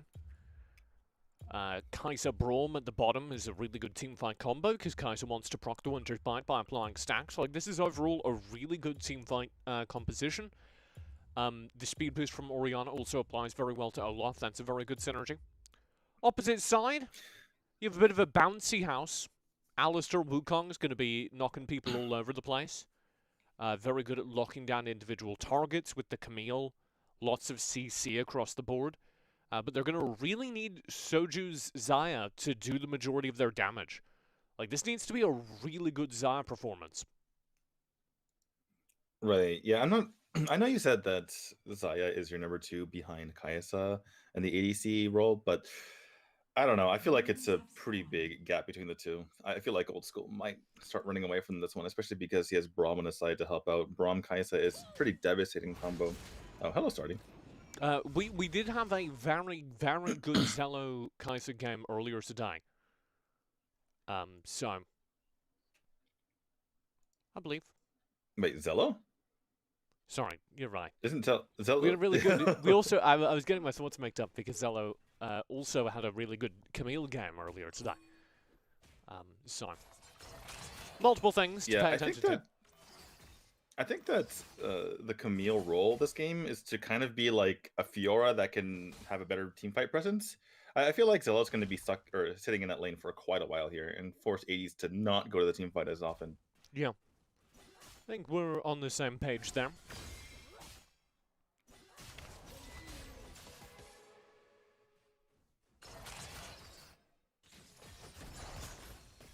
So, as far Invade as from Wukong on... Oh, never mind. He just put the ward there. I was confused. It looked like he was going into the opposing jungle. Kind of sticking around, though. As far as this bot lane goes, I think it comes down to what happens in the early game, really. Xayah is a better duelist. Oh, we're going for it. X-Sly over the wall. Oh. Stun, found. What a good stun from X-Sly. That was so mechanically tight. Now 80s needs to back away. 08 and Tribe trying to zone in. 80s will be zoned all the way back towards their turret. Forced to burn the flash. A really good starting engagement for Team Gut Corki. Yeah, I really like that from Good Corki. That little invade there, the 3-man kind of delayed invade onto the red buff. Beginnings, double knock up, no HP on Beginnings, will find the stun nonetheless onto the backlines, flash over the wall. Beginnings in huge trouble. Will be shut down at first blood, bounces right back over to Tribe Gaming. Yeah, so all that nice invading here from TTC kind of it's all, or it doesn't amount to nothing, but it's really reversed here as the first blood going over to the side of Tribe. So, you know, you try things, some things work, some things don't, and unfortunately sometimes when you're playing against a really good team like Tribe, you end up falling behind anyway. Yeah, disappointing. Beginnings opting into that. We'll try and find some revenge here in the mid lane. Zoning starting back a bit. Good use of Beginnings this time, because there's nobody in the bot lane right now, so you don't want to be Beginnings just kind of AFK down bottom. They are returning to lane now that their AD carry is back. But during that time, no reason not to be up on the top side of the map. Yeah, it's definitely a support trap you fall into when your ADC's not in the lane. You're like, I guess I'm here now? It's like, wait, I should be doing something, right? Because I don't want to be taking this far. And at the same time, yeah, so it's one of those things. Good map play.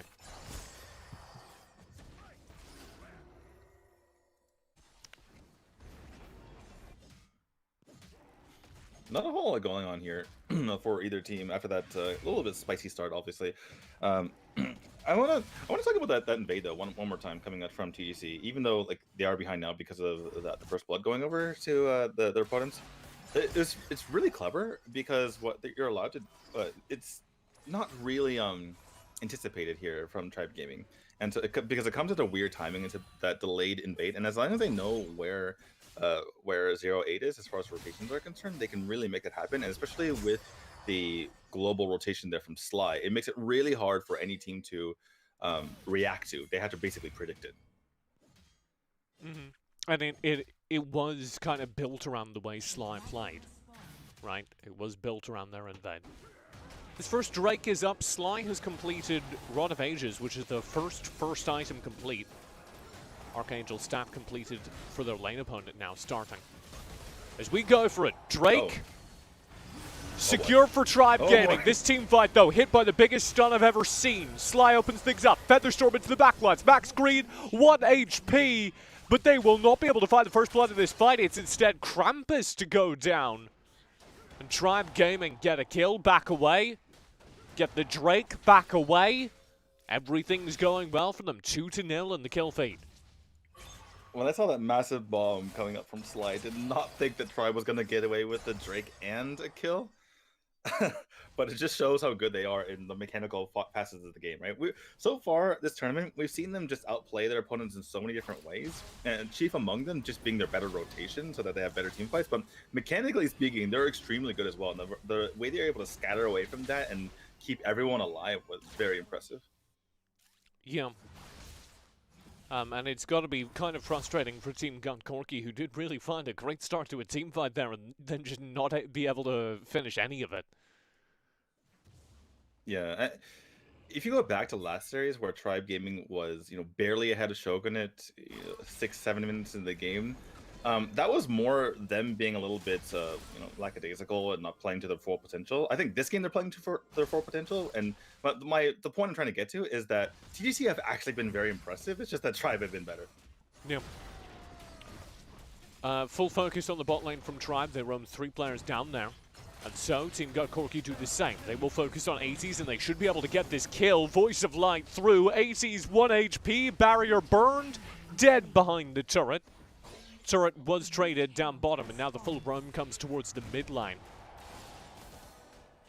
it might seem like a wasted flash there, but how much time he wasted making them go even farther behind the turret may even allow them to get this mid turret. Krampus in, 4-man stun, slips away with the clone. Oh, what a shockwave!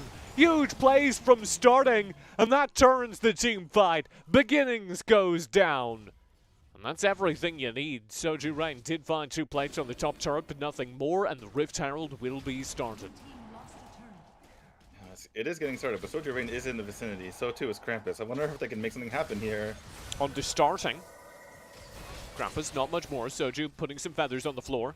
Uh-oh. As Sly comes in, AC's from the top. Soju forced to burn the Feather Storm. Krampus steals away the Rift Herald, but Soju doesn't have a way out now and is just being focused down by 80s. Max Green will stay alive at the very edge of his range. Max Chasing in? What are you doing, Max Green? Chasing in will go down. 80s ults and finally solves the problem in the meantime, though. Zello's been taking a turret. Can he take it? No. No. The minions Yikes. outside of cannon minion range. We're fine. We'll be okay, it's no big deal. Okay, so this game has suddenly gotten insane over the last couple of minutes there.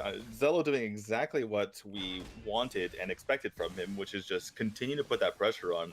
And that, so even though Malphite was able to pick up a kill in that top lane, it came at a massive price as his bottom lane is, or the bottom lane I should say, is getting completely pushed in here. Krampus knocked into GA. Should be fine. GA is a very big deal though. Now he's very vulnerable. You know. The thing is, a lot of times GA can allow you to pick up a kill on your side because it forces the other team to stick in the area. Whereas that GA was basically spent for nothing other than just saving a death here, which is not what we want. And it means that the first item complete on Krampus is basically useless, right? Oh! Yeah, for sure. Starting in trouble here as a Hextech ultimatum will be dropped by Zello. Do they find the kill? Starting on no HP. Will spend the barrier. Krampus goes down. Starting survives. And in the meantime, you've lost the entire rest of your team. Soju and Zello both fall, also chasing those kills. Sly barely getting away here will survive. They are the only member of Team Gut Corki to live through that fight as Tribe Gaming come alive. I feel like that entire fight was one big trust exercise because starting was getting jumped on by Krampus, but he decided to spend his ultimate on 2 members of the opposing team that were in front of the tower, not necessarily diving for him. So he's like, if I get them, that means my teammates are okay, and my teammates are okay, they can save me. It's just like one big, like, how can I get the most bang for my buck, not necessarily saving myself. And in the end, it was a whole big friendship circle, and they all saved each other. Yeah, Starting's movement in that fight especially, though, was just really good. Oh, hello. Ragnarok, does he care? He's taking increased damage, doesn't get stunned. Beginnings is on the flank. Ragnarok's now over. Headbutt, pulverize, 0-8, you're stunned up, you're gone. But in the meantime, underneath the turret, a kill is found in the top side, and that turret is no more. Oh, are they getting some damage done on this bottom lane? Rift Herald. So the turret... Fullbacks. Yeah, everyone recalls because they know this is actually a devastating threat. If this Rift Herald finds this turret, their inhibitor is destroyed, and there would have been super minions the entire rest of the game. So all of Tribe Gaming respond to that. Yeah, they know how difficult it is to deal with super minions for the entirety of the game. It's like one more objective going against you for the rest of this experience here. So that's why they all backed, and they backed for a good reason. And TGC are getting the better of these small trades here, despite the fact that they're down in gold. They're making some really good moves macro-wise. They are quite significantly down in gold, though. And I do think they have the better team fight by quite a margin at this point. That may be very important because we are about to come into Baron territory. Wait, when you say they, who are you referring to? Tribe Gaming. Okay, because you were talking about TGC, and then you said they. Anyway. Krampus underneath the turret. That's the clone. Don't worry about him. Hey, very low lives are HP. important too. Clone lives matter, TJ. Anyway, sorry. I think there's a Star Trek episode or two along those lines. Maybe something like that. There's a Star Wars episode or two along those lines. Yeah, that's the one I'm more familiar with. Split pushing from Zello, turret falling in mid. This inhibitor being exposed is a big deal.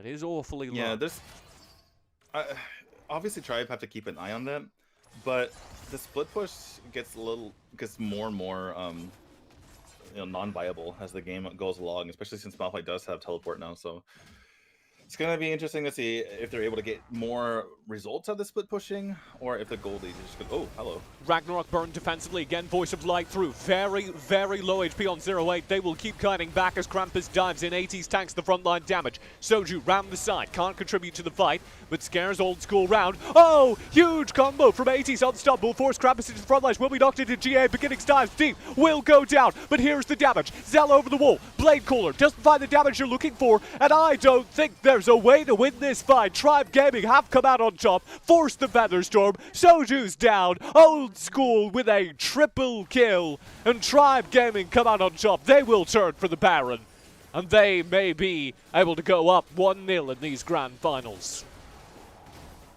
Yeah, it might be the beginning of the end, like you mentioned here. It was a good start to the fight coming out from TGC. It got 0-8 extremely low, but they weren't able to follow up on it. Obviously, Zello wasn't in the picture till the end of that fight.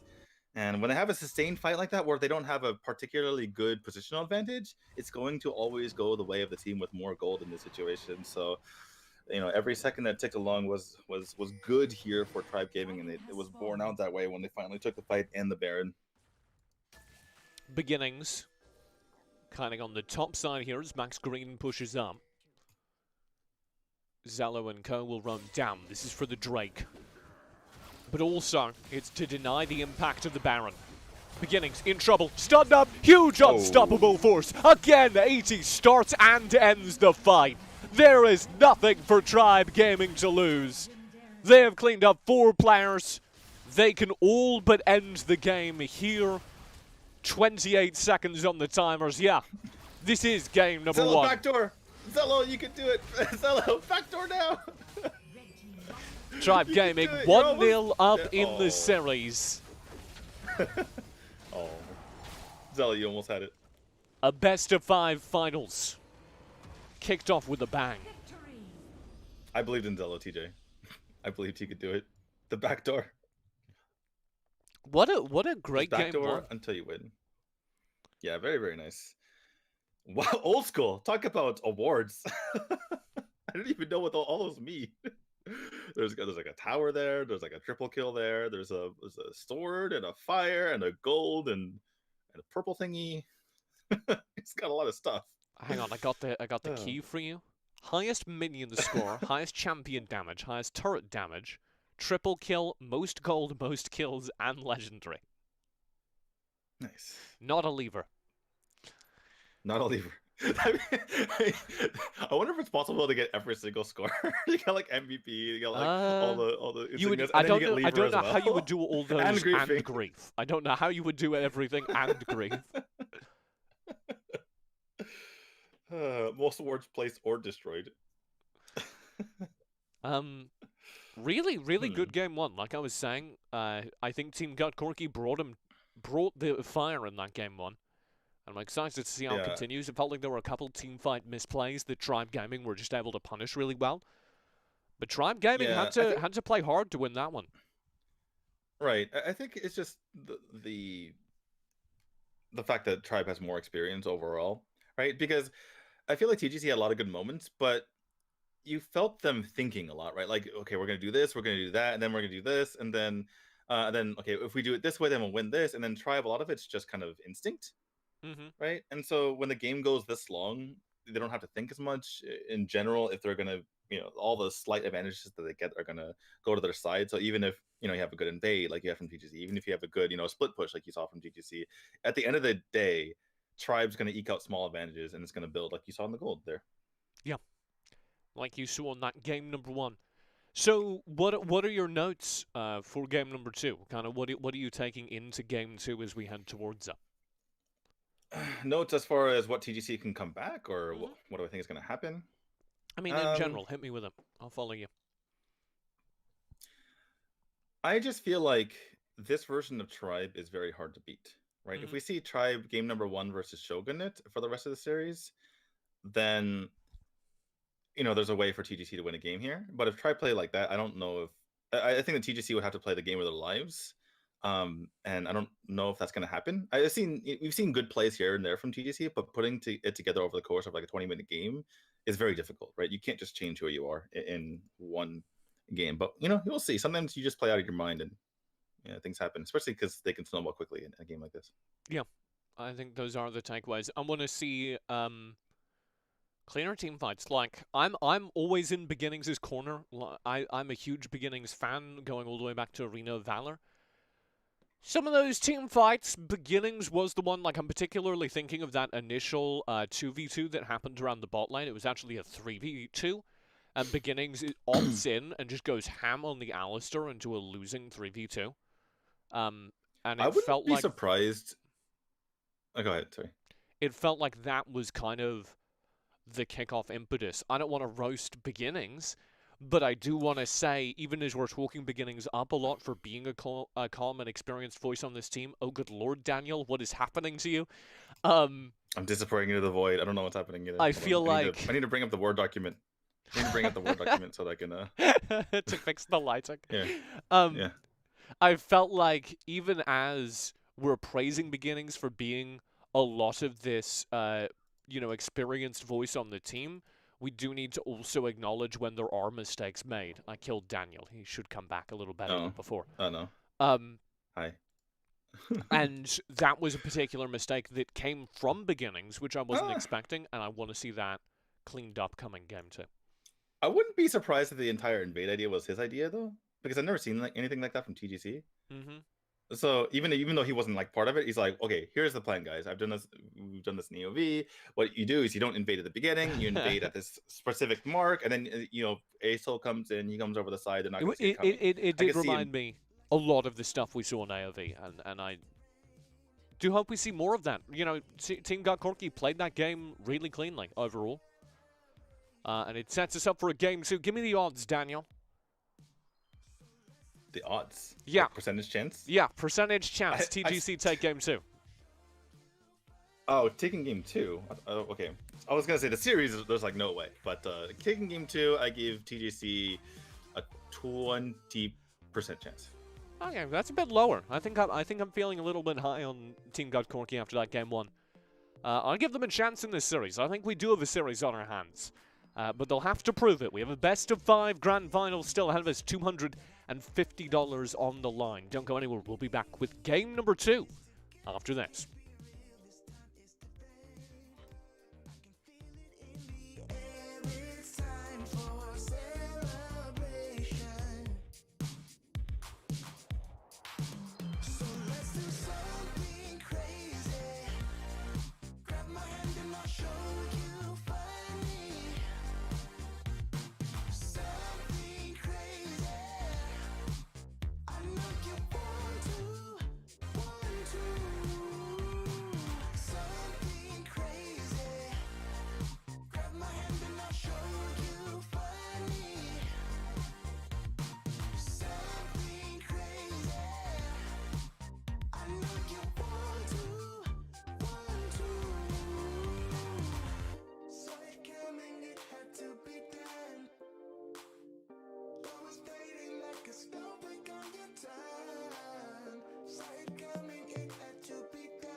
tell me something new?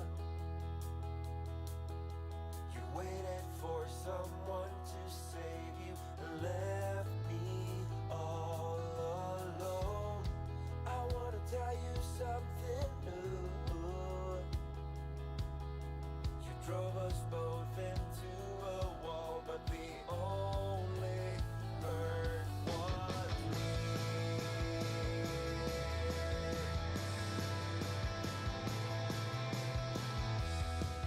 It's the longest night of my life, and the longest goodbye I've cried. I drive away into the night, and I contemplate for a while. When you love someone, you just can't stop. Spin the wheels until they drop. Don't you wish I would have been someone else? I wanna fill your gap without making a mess. And you won't tell me something new. You waited for someone to save you and left me all alone. I wanna tell you something new.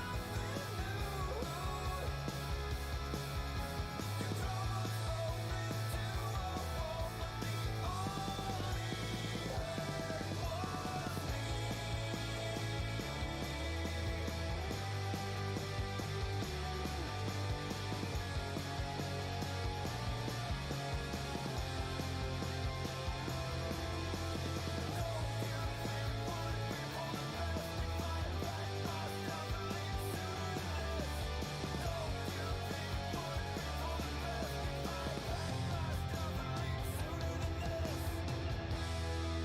the most humble possible way, and the strongest way I can say. I wish you all the best I can. That I stop myself for a while. I'm saying things I don't believe. The facts rising up in me. You won't tell me something new. You waited for someone to save you and left me all alone. I wanna tell you something new. You drove us both into a wall, but the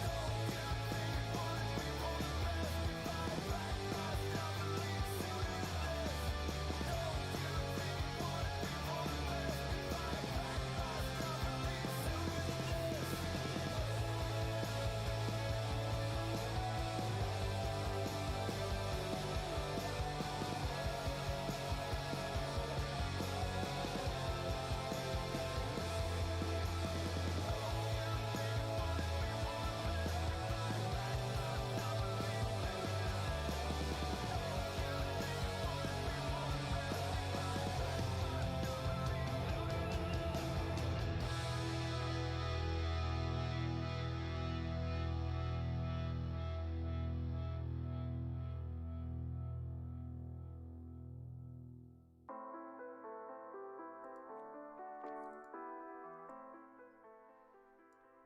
Esports is back, baby. It's time for game number 2 of our grand finals. My name's TJ, joined by Daniel D2 Akuda. Here's the draft. Sorry, it took me a second.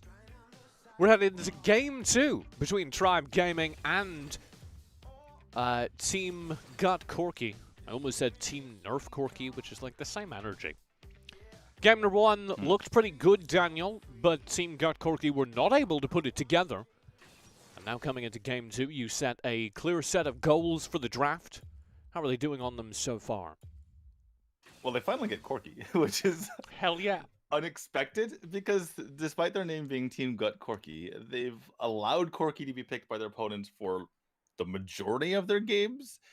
And they let Corki through the bans and they actually picked them. I think even Tribe is probably a bit surprised here. They're like, wait, what? You actually picked Corki? What's going on here? The bans, if you're curious, are Ziggs, Lee Sin, Darius, and Braum. Braum, I agree with. He's just been too good. Even though he was on the, I believe he was on the losing side this time. No, he was on the winning side, sorry. I got confused for a second there. But he's been extremely good, so I'm perfectly fine with that. And we have your Jarvan. Big Jarvan TJ boy coming in here. Yeah, I've been talking up Jarvan, so I cast the ESL Asia tournament. And Jarvan is what all the boys in Southeast Asia are doing. The Icon series. I want to see a Jarvan ult and a Camille ult at the same time just to show them who's boss. It's rather pointless. Like, you're really not going anywhere. So normally you like to pair things like Jarvan Orianna, Jarvan Ziggs. Basically, Tristana is also another good one. Basically, any kind of AoE damage Misfortune works that you can put over the Jarvan Cataclysm. But we don't see that here. One thing the Jarvan is enabling, however, is when you're running Jarvan, you basically have a secondary tank. You have an extra tank for your team. So you can go ahead and you can put something lighter weight in something like the support role, or the top lane role, which is very important for this team because they do not have a single tank apart from the Jarvan. Janna makes her own things. Janna makes the entire team a tank. Theoretically, in beginnings, I don't know if you caught it, but he flashed into a dragon pit earlier today with like 4 people in it and got away with it on Janna. So, you know, as someone who is new to wards, when I started playing Wild Rift, I've definitely mistaken Flash for ward before because they're both yellow. And then try to play some ward, I'm like, oh goodness, I didn't want to flash there. I think he actually blast coned in and then flashed out. That was the order of operations. Oh, okay. Okay. Well, it's a similar thing. Blast codes are one of those. I don't know what they do. They make me jump. I don't want to jump. Why is it happening? We're into it overall. I think I quite like this tribe draft. No surprises there. I'm not sold on what has been brought to bear. I like the individual elements over on Team God Corki, but I don't quite see how they work together just yet. Yeah, I'm actually curious to see how this Mundo works. The side of TGC isn't necessarily ADC list because Corki can provide that role for them, but I'm going to see how well it works against someone like a Mundo, because he has decent sustained damage, but he's kind of like a hybrid, right? He has some burst, some sustained damage, but not like crazy amounts of either. Sly with the stun. Krampus. Ooh. Early smite. Needs to burn Flash to get away as well. 2 flashes burned here as the chase is on. 80s in the meantime, dueling Zello. Down bottom, Sly will be in trouble. Stun defensively. Doesn't get him out. Max Green over the wall. Flash, headbutt, pulverize. It will finally be enough. No HP across the board, but everyone escapes for Tribe Gaming. Here's the revenge attempt onto 80s up on the top side as Team God Corki step up. 80s will dash away, be caught out inside the smoke veil. That's going to buy time. Max Green can step up to the front lines and get everybody out safely. Nobody dies for Tribe Gaming except that 80s has to burn the Flash to survive. I feel like if he were a little bit farther behind in that cove there, he might not have been noticed. But he's just kind of like, I hope no one sees me. If I stand still, no one will know that I'm here. It didn't work out for him in the end, though. I also love the fact that the Tribe burned like 1.5 health bars to get 1 kill, but because it was spent over 3 different champions, it's perfectly fine. I love when that happens. They're like, we will take all the damage to get this 1 kill. Yeah, really rough times, and I think what you see when you see team fights like that is the difference in coordination and target calling. Tribe Gaming know exactly who their focus is in that fight. Not so clear on the other side. Also extremely low. Yeah. I hate the automated camera cutting away. Because I think you can turn that off. There was really, I'll look into it between games. Yeah, there was like settings, I'm pretty sure. Really cool interaction there for beginnings throughout the tornado, and we just missed it because the automated camera was like, we gotta check out this top lane fight. Yeah, I know for sure in dead chat or sorry, in dead camera mode, you can turn it on and off whether you automatically go to someone. But I don't know if the technology is there for spectator mode. It's a very good spectator mode overall. Unironically better than the League of Legends PC spectator mode. Oh, I didn't know about spectator mode in League of Legends, but yeah, they made a lot of really good improvements here. It's nice. I do miss Arena Valor. You could pull up gold graphs mid-game. I do miss that a bit.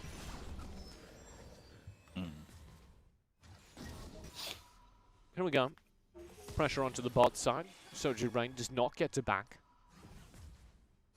Oh no, are you going to back with the wave just there? Really? Alright, well time's the They ticket. just really want to get to the Drake. Yeah. Yeah, they're trying to get to this Drake, but I don't think it's going to help them, really. I mean, you see Aurelion Sol, he's way too far back. Beginnings? What are you up to? I think this is just a take. Krampus over the wall, too late. Beginnings is Tornado, too late as well, but Sly goes in. Cataclysm instantly catches up 3. Monsoon from beginning, splits the fight. Soju very low. 80s with the chase. Will find the kill with the perfect execution. And this is going to get worse. Zello does manage to trade 1 for 1, but Tribe Gaming overall with the fight as Old School cleans things up. A triple kill from the back of the fight for Old School as they end things in style. Krampus will try and get revenge onto 80s. And succeed, but for how long? Max Green on the chase, forces the flash, and Krampus should get away. Uh-oh. Not so Blast sure about cone. that. I'm not so sure about Hit that. it with the cleaver. Axe? That'll be it. Okay, well, ding, ding, ding. Ready for round 2. Sly's in the area. The thing is, Beginnings of Shoju down Krampus bottom. was going to turn on that? We're fine, okay. Oh, sorry.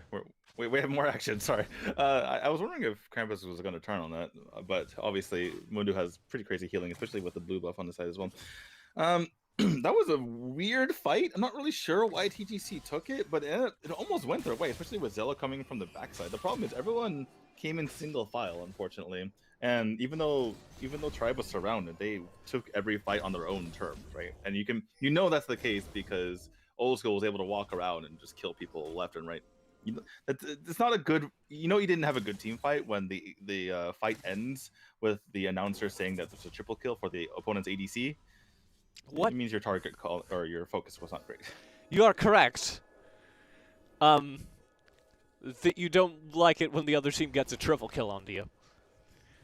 But yes. Right, but particularly on the ADC. They should have focused the AD carry, is what you're trying to express. I got you, Daniel. I can translate. Yeah. Krampus in trouble. 0-8 standing on the front lines. Is burning, so Monsoon from beginnings keeps him alive. Disconnected thoughts here as Krampus does go down. Beginnings isolated. 80s and Old School will turn in. Oh. What a messy engage. And Tribe just eat it up. Yeah, Zello's doing his thing. That's the one thing going here for TGC, but you can kind of tell that their early game plans didn't go the way they felt, and so now they're panicking a little bit and just kind of jumping into team fights and dying.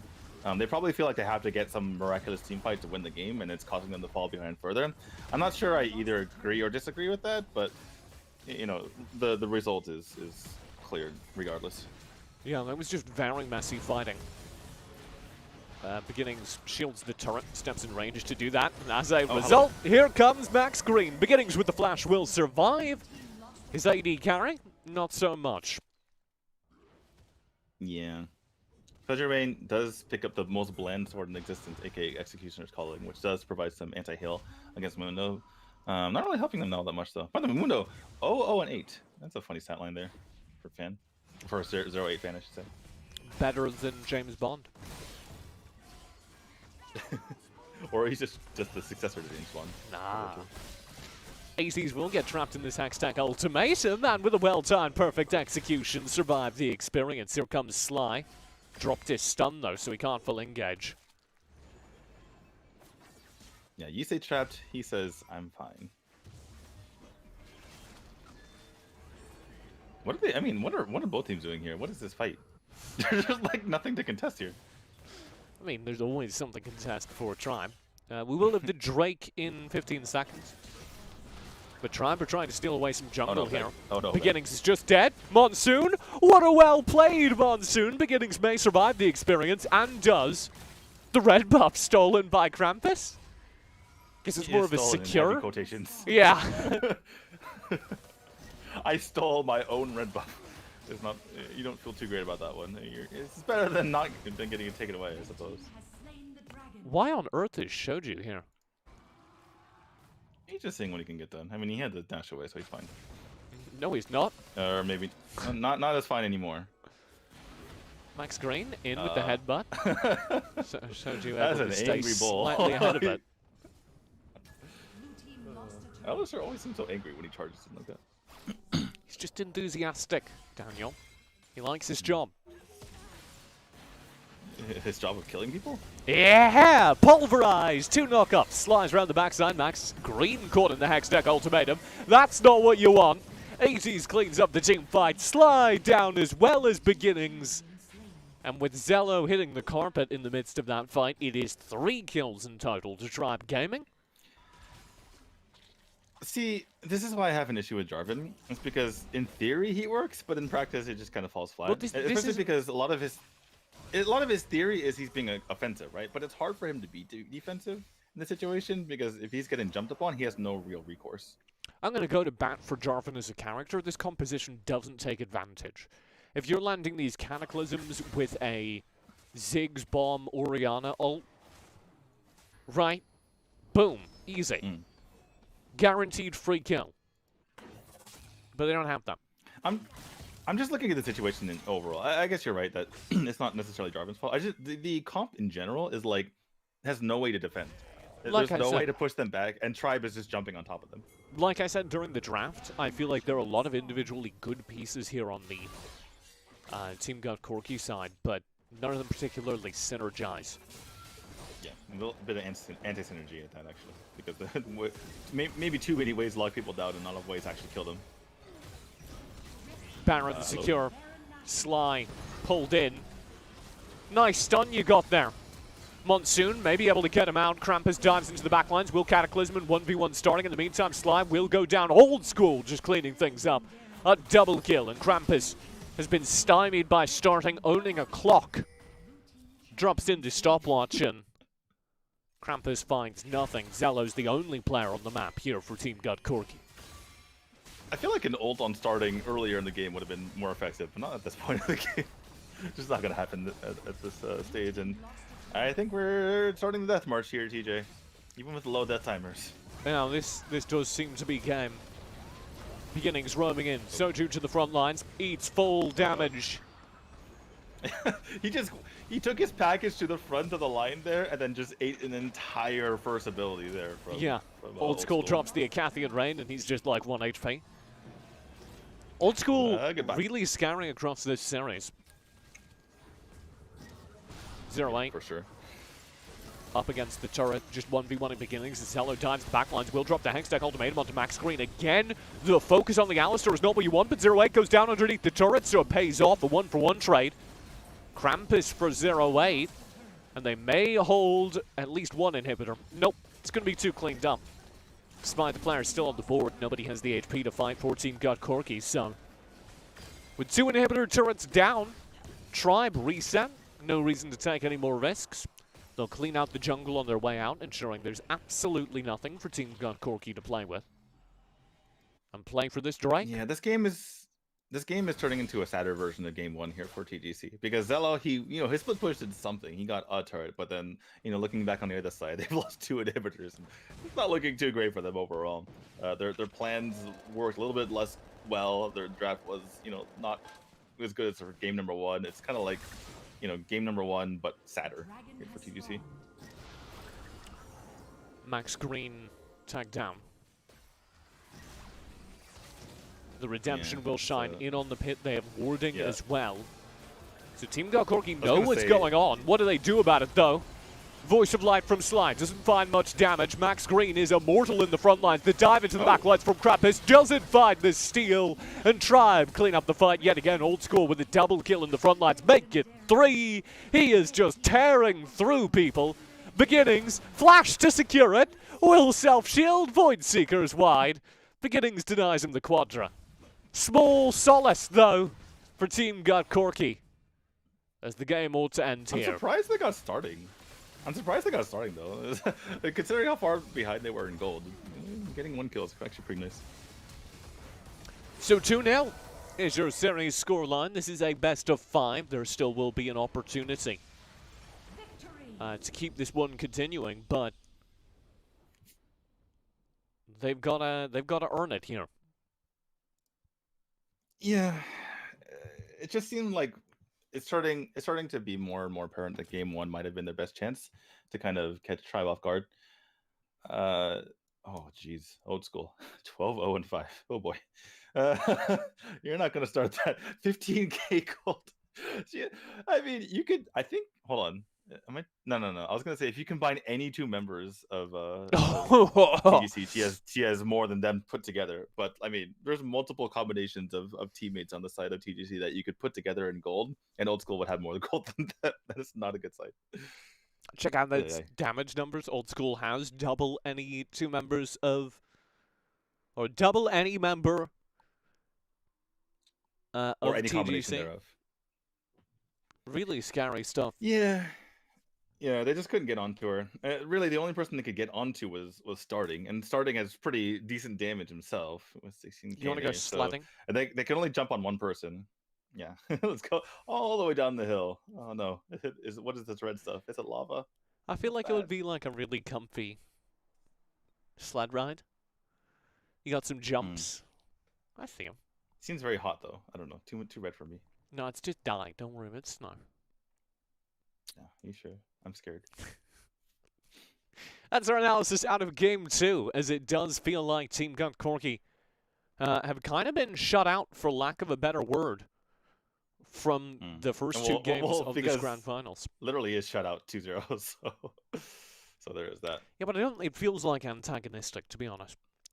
You said 20% out of game 1. Is that percentage getting lower? Yeah, it's getting a little bit lower for me. I think that TGC have to have the perfect draft and have the perfect 4 or 5 minutes to snowball the game, and then that's really the only chance it feels like. I did really hate that draft game number 2 though. And I liked a lot of the elements of it, but like whenever you draft a Jarvan, you're looking, okay, what follows up the Jarvan? Answer nothing on the team. Whenever you draft a Camille, it's a similar question. Okay, if the Camille finds the Hextech ultimatum, what is the punish? Well, there aren't any other assassins to knife the backline. Maybe you can Hextech ultimatum and Cataclysm a single target, but what on earth is the point of that? Right. Hey, TJ, you're sending a message, okay? And then they don't have any front line after that to protect Beginnings, Sly, and Soju. Like, it didn't feel like a draft that worked together. So I think that needs to be worked on. I don't mind the Camille pick. I feel like Zillow has been the lone bright spot on TGC, or at least the brightest spot, I might say. Both games able to really split push and catch a Tribe unawares and kind of pick up turrets where normally they wouldn't be able to. I wonder if it's in their best interest to really lean into that strategy and just go full Fiora here and try to just win that as best as possible. But we'll see what they have in store. No, the Vainglory veterans over on Tribe Gaming, so far so good in this 5-game grand final. $250 on the line potentially as tournament point approaches. Tribe Gaming 1 away from taking the Stacks Game House Wild Rift Invitational. 3-0 in the grand finals, undefeated thus far in the tournament. They'll have their shot at that when we return. Don't go anywhere. We'll be right back with the final game, potentially, of these grand finals.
League of Legends Wild Rift.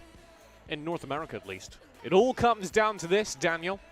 One game remains, potentially, before Tribe Gaming are crowned the best team in North America. We get to decide. I was gonna say, when you say it all comes down to this, isn't that for the final game of a series? I mean, this is potentially the final game. Potentially. It all comes down to comes down to this. Yeah, potentially. Potentially. It's all in the potential. All things They're are very similar potential bands. until they are realized, Daniel. The potential energy of this series. As someone who actually majored in physics in college, but never I actually used it forgot and forgot that. it all. I keep forgetting that you're like this. You and Matt. Matt's got a like degree in linguistics and a minor in Chinese. But he actually uses it though. He actually like can speak Chinese. Yeah. I can't. I've forgotten everything. My point is, So, you're both way more educated than me, and I forget that every time I cast with you. We've been spoiled, Daniel. I'm noticing minor things like when we were doing Valor series and all the AOV events, we got really used to being in the same room, and now we're like talking over each other as we're struggling to keep everything straight with the delay. We've been spoiled. Whatever, it's fine. People at home have to deal with it. Yeah. Deal with it, I say. Or alternately, you could. I'll put my PayPal in the chat. You pay me like $600. I will fly us both to a hotel room, and we can cast from there. That seems like so much extra work. Only for the people that are paying us to do it. Here we go. Draft for game number 3. Tribe Gaming at the set mark 2-0 in this best of 5. And we are into it. The bans this game: Lee Sin, Ziggs, Evelyn, and Braum. So, Soju Rain, whenever we get into the lobby, he always hovers over Vayne before picking someone else. And it's giving me huge Sun hovering over Wisp vibes. Sun was one of the best players in the world and famously had a bit of a thing for Wisp, one of the characters. And would always hover over it, always threaten to pick it. And I don't believe ever got to go through it, at least on an international stage where we were casting. Well, not in any serious game. I think we had one of those fun games, and he ended up picking it. We're like, yes, finally. one of the like influencer show matches they did in Vietnam. Yeah, something like that. And I'm like, oh, he's actually picking Wisp this time. He's doing it. It's happening. Here are your picks: Corki, Lux, Ezreal, Wukong, Malphite for Tribe Gaming. The Lux kind of sets up for Malphite Wukong in a really clean way, and with that much lockdown, it's very easy for Ezreal and Corki to dance around the fight and throw damage into the CC'd players. On the opposite side, I like this draft a lot. Especially if we go Kennen. Oh, hell yeah. This is actually a really sick draft. Yeah, TGC...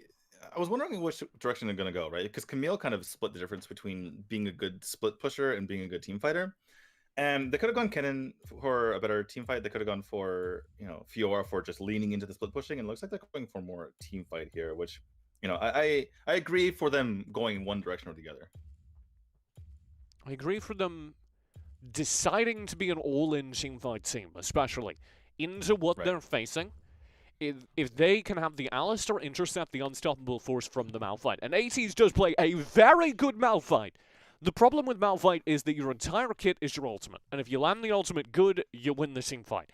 The thing about ATEEZ is he's really good at landing the ultimate good, and I think that is what's going to define these team fights, because if Malphite lands the CC, everything kind of follows. It's very easy to full Lux combo people that are CC'd. Wukong can keep chaining those knockups. Corki and Ezreal can just throw damage in. However, if Malphite misses, if Malphite's intercepted perhaps by the Alistar of beginnings, then the inverse happens. Uh-oh, Krampus. Oh, hello, Krampus. Uh-oh. Over the wall with a flash, he's fine. Okay, so then, of course, the opposite happens. It's fine, relative word. Because you have Orianna Shockwave, Kai'Sa, big burst damage, slicing Maelstrom from the cannon to just chew up a team fight.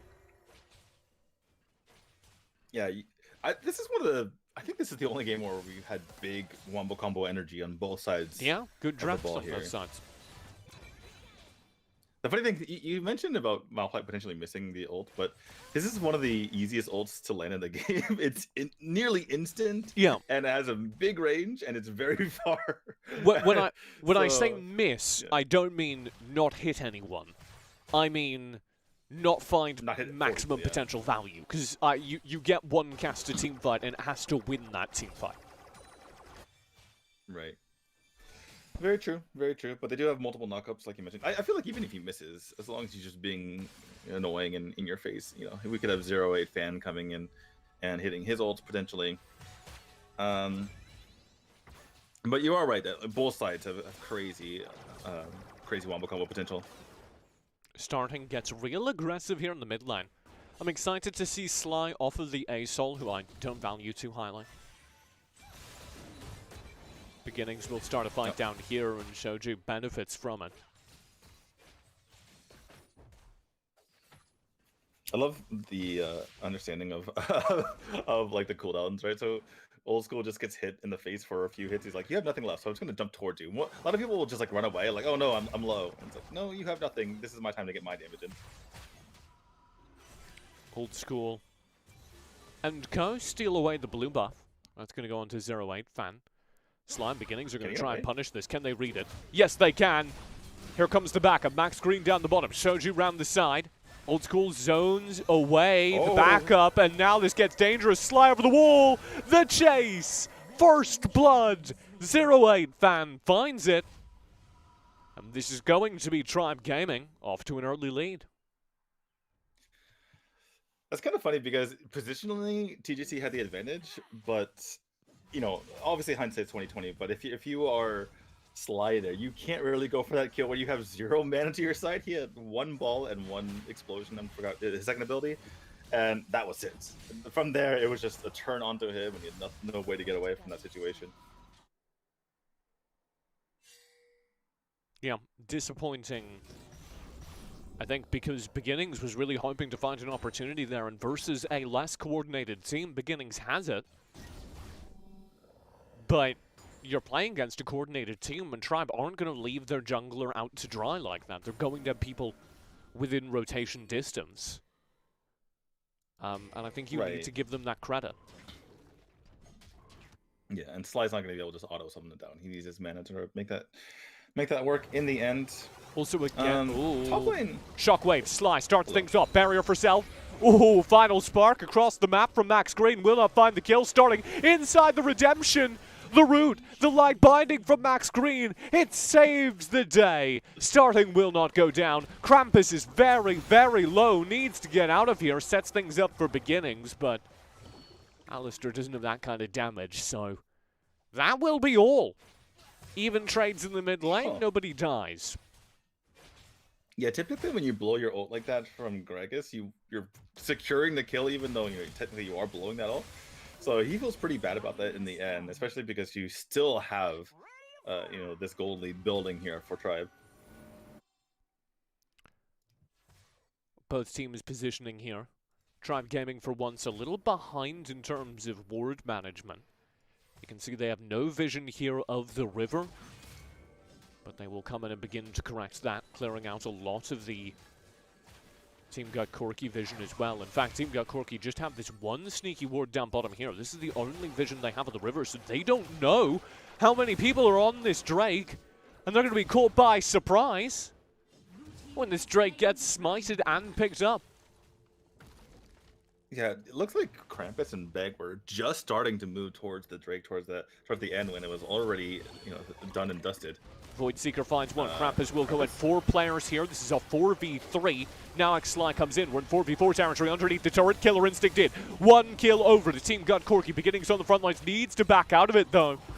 Can that be enough? 0-8 fan did die. Is that enough? I'm just laughing at starting. He's like, it felt like starting was a little bit stuck there as he's trying to get out of the situation and towards that alcove, and he's like, no, I'm just gonna double dash over here because I'm Corky and I can do things like that. Oh, no big deal. Whoa. Old school.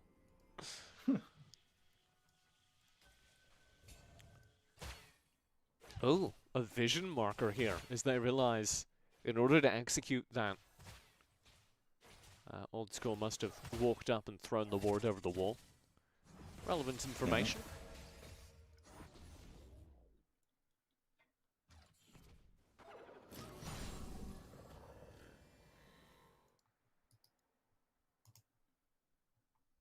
Hold on one second. I'm leaving a space for you to talk here, Daniel. What's going on? Sorry, I was like... Sorry, I had a couple of trouble things popped on my computer. Anyway. Man's so, on Samus Reddit. 3K Gold here. Yeah, just browsing to see what's going on. Light binding in. Zello. Oh, slicing Maelstrom. It finds a target. Old School's in Oh huge my trouble in the back of the fight, but already you've lost X-Sly, you've lost Beginnings. Krampus is cleaned up as well. A massive team fight for starting, who ends things with a triple kill. Oh, good lord. Maybe a quadra. It is a quadra. The entire team's wiped. Tribe able to access the backline with 80s in starting, and that is, like we said at the start of this game, no pun intended, everything they need. I really would like to see like a replay of that. I know we don't have the technology right now, but everything happened at once during that fight, and both teams tried to pop their combos at once. Unfortunately for TGC, the combo of Tribe worked out a lot better in that situation, and everything just blew up in a moment's notice. I don't know that Old School knows where Beginnings is. He will Well, have he is a Arcane turret, so shipped, it's kind of so there's okay. no trouble. Top lane, Zello is in trouble versus 80s. He'll try and back away. That got dangerous because Krampus knocked him underneath the turret. The final spark from across the map does not find the kill. And indeed 2 kills are found across the map as Old School dies in the bottom lane. Yeah, that's actually really big for TGC. Just when they got kind of demolished in that previous team fight, they're actually coming back here. And they only lost that one turret in mid. Obviously, it's one of the most important turrets in the game, but still, it's not the hugest deal if it's just going to be that one turret there. They get a turret and train look, actually, finally. Yeah, the funny thing is... Oh! Hello. Bye-bye. That was from the base! That was from the fountain, that was! Hey, no better place to shoot your ult than from the fountain. I was about to say that it was really nice shot calling here from TGC to just leave their mid alone, because your initial instinct is just go clean that up and then go do something, but they realized that the only time to get anything done was to go straight to the side lane and try to pick up anything they could. So good moves here from TGC. I'm not sure it's going to be enough because they're still down 6k gold after that's a nice snipe there from Old School, but they're showing signs of life. I'll give them that. Yeah, showing signs of life, but Team God Corki are going to need to do more than that. This is a fight they absolutely need to win. As the Drake is up and already being burned down, Zello will dive in. It's a huge slicing Maelstrom! A massive slicing Maelstrom! Final spark in response, though, with the Malphite ult already is very dangerous. Starting zoned off of the fight, Beginnings knocks him over the wall to safety, and Starting turns the damage right back around. Soju can't keep up. Another teamfight victory to Tribe Gaming. Yeah, it was a huge slicing Maelstrom there from Surrender the vote. The issue was...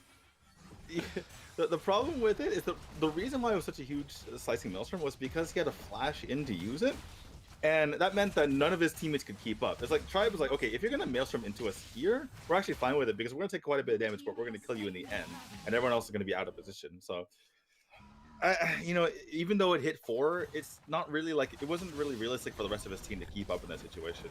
And I think maybe waiting for a little bit longer might have been the better call there.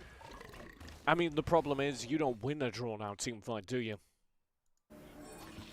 No, I didn't mean drawn out. I meant like just wait like 1 or 2 more seconds for your allies to get closer, and then you pop the ult. Even if you only get 3 instead of 4, you're still allowing your teammates to follow up, especially because the stuns are huge in that situation. So yeah, him just flash popping his 3, popping his ults. There's no way his teammates had any chance of following up on that. Oh, Redemption to spot Krampus there. That's really cute. It's zoning for this Baron. What do you do, Beginnings? Krampus on the opposite side of the wall. 80 stuns up Krampus. He can't steal. He can't get access. Zello finds a big slicing Maelstrom, but it is too late. Oh boy. Tribe Gaming clean up. Another ace. Another team fight. And by the looks of things, Another game win. Yeah, they just can.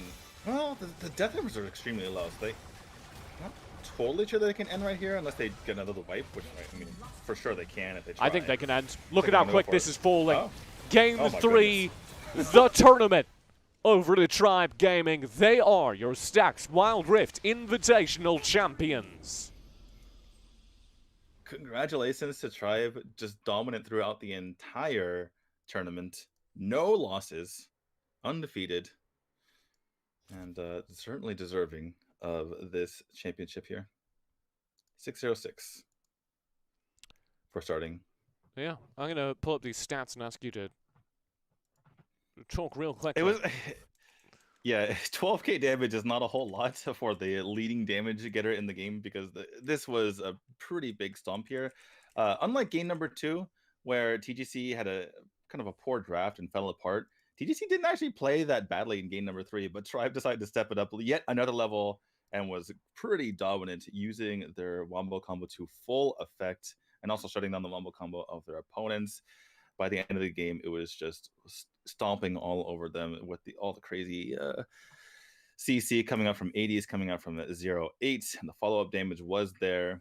And see little blips in their climb to the top, towards that 730 mark. They started going down in that gold lead, but rammed it right back up, took the Baron, and took control of the series.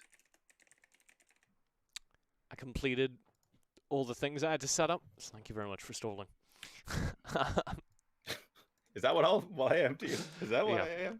I realized that we didn't have Yes. an end stream screen. I had to set that up really quickly. Congratulations to Tribe Gaming, as you said. They made it look easy.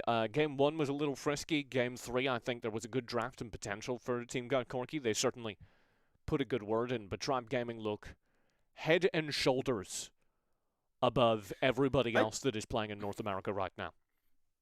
I want to show a little token of gratitude to Team Corky, or Team Cut Corky, sorry, because if they didn't perform at least to a certain level, we wouldn't have even known how good Tribe is, if that makes sense, right? Because in some of our earlier matches, Tribe demolished them so completely that it was hard to tell what they were doing right, because like everything was just good, right? And there was no way to discern like what they were doing that was smart, or what they were doing, or the positioning, or like their mechanics, what have you. But in this game, like Team Gut Corky did a lot of nice things, and it forced Tribe to go yet another level up and kind of show their true skill, which I appreciate from Team Gut Corky. Like Tribe, it wasn't just the rotation, it wasn't just the being able to be resilient and take a few hits from their opponent. It wasn't just the mechanics; it was the entire package. And Gut Corky, brought that out of them. So I'm kind of grateful to them for that. Yeah. I think that kind of resolves things for the day, though, with a pretty clear mandate for every other team in North America. If you are good, if you are going to be a future Wild Rift champion, beat Tribe Gaming. They are the team that everyone has to focus on right now. They're the final boss. Yeah. A lot of Vainglory veterans on that team, I think, finally getting their chance to shine.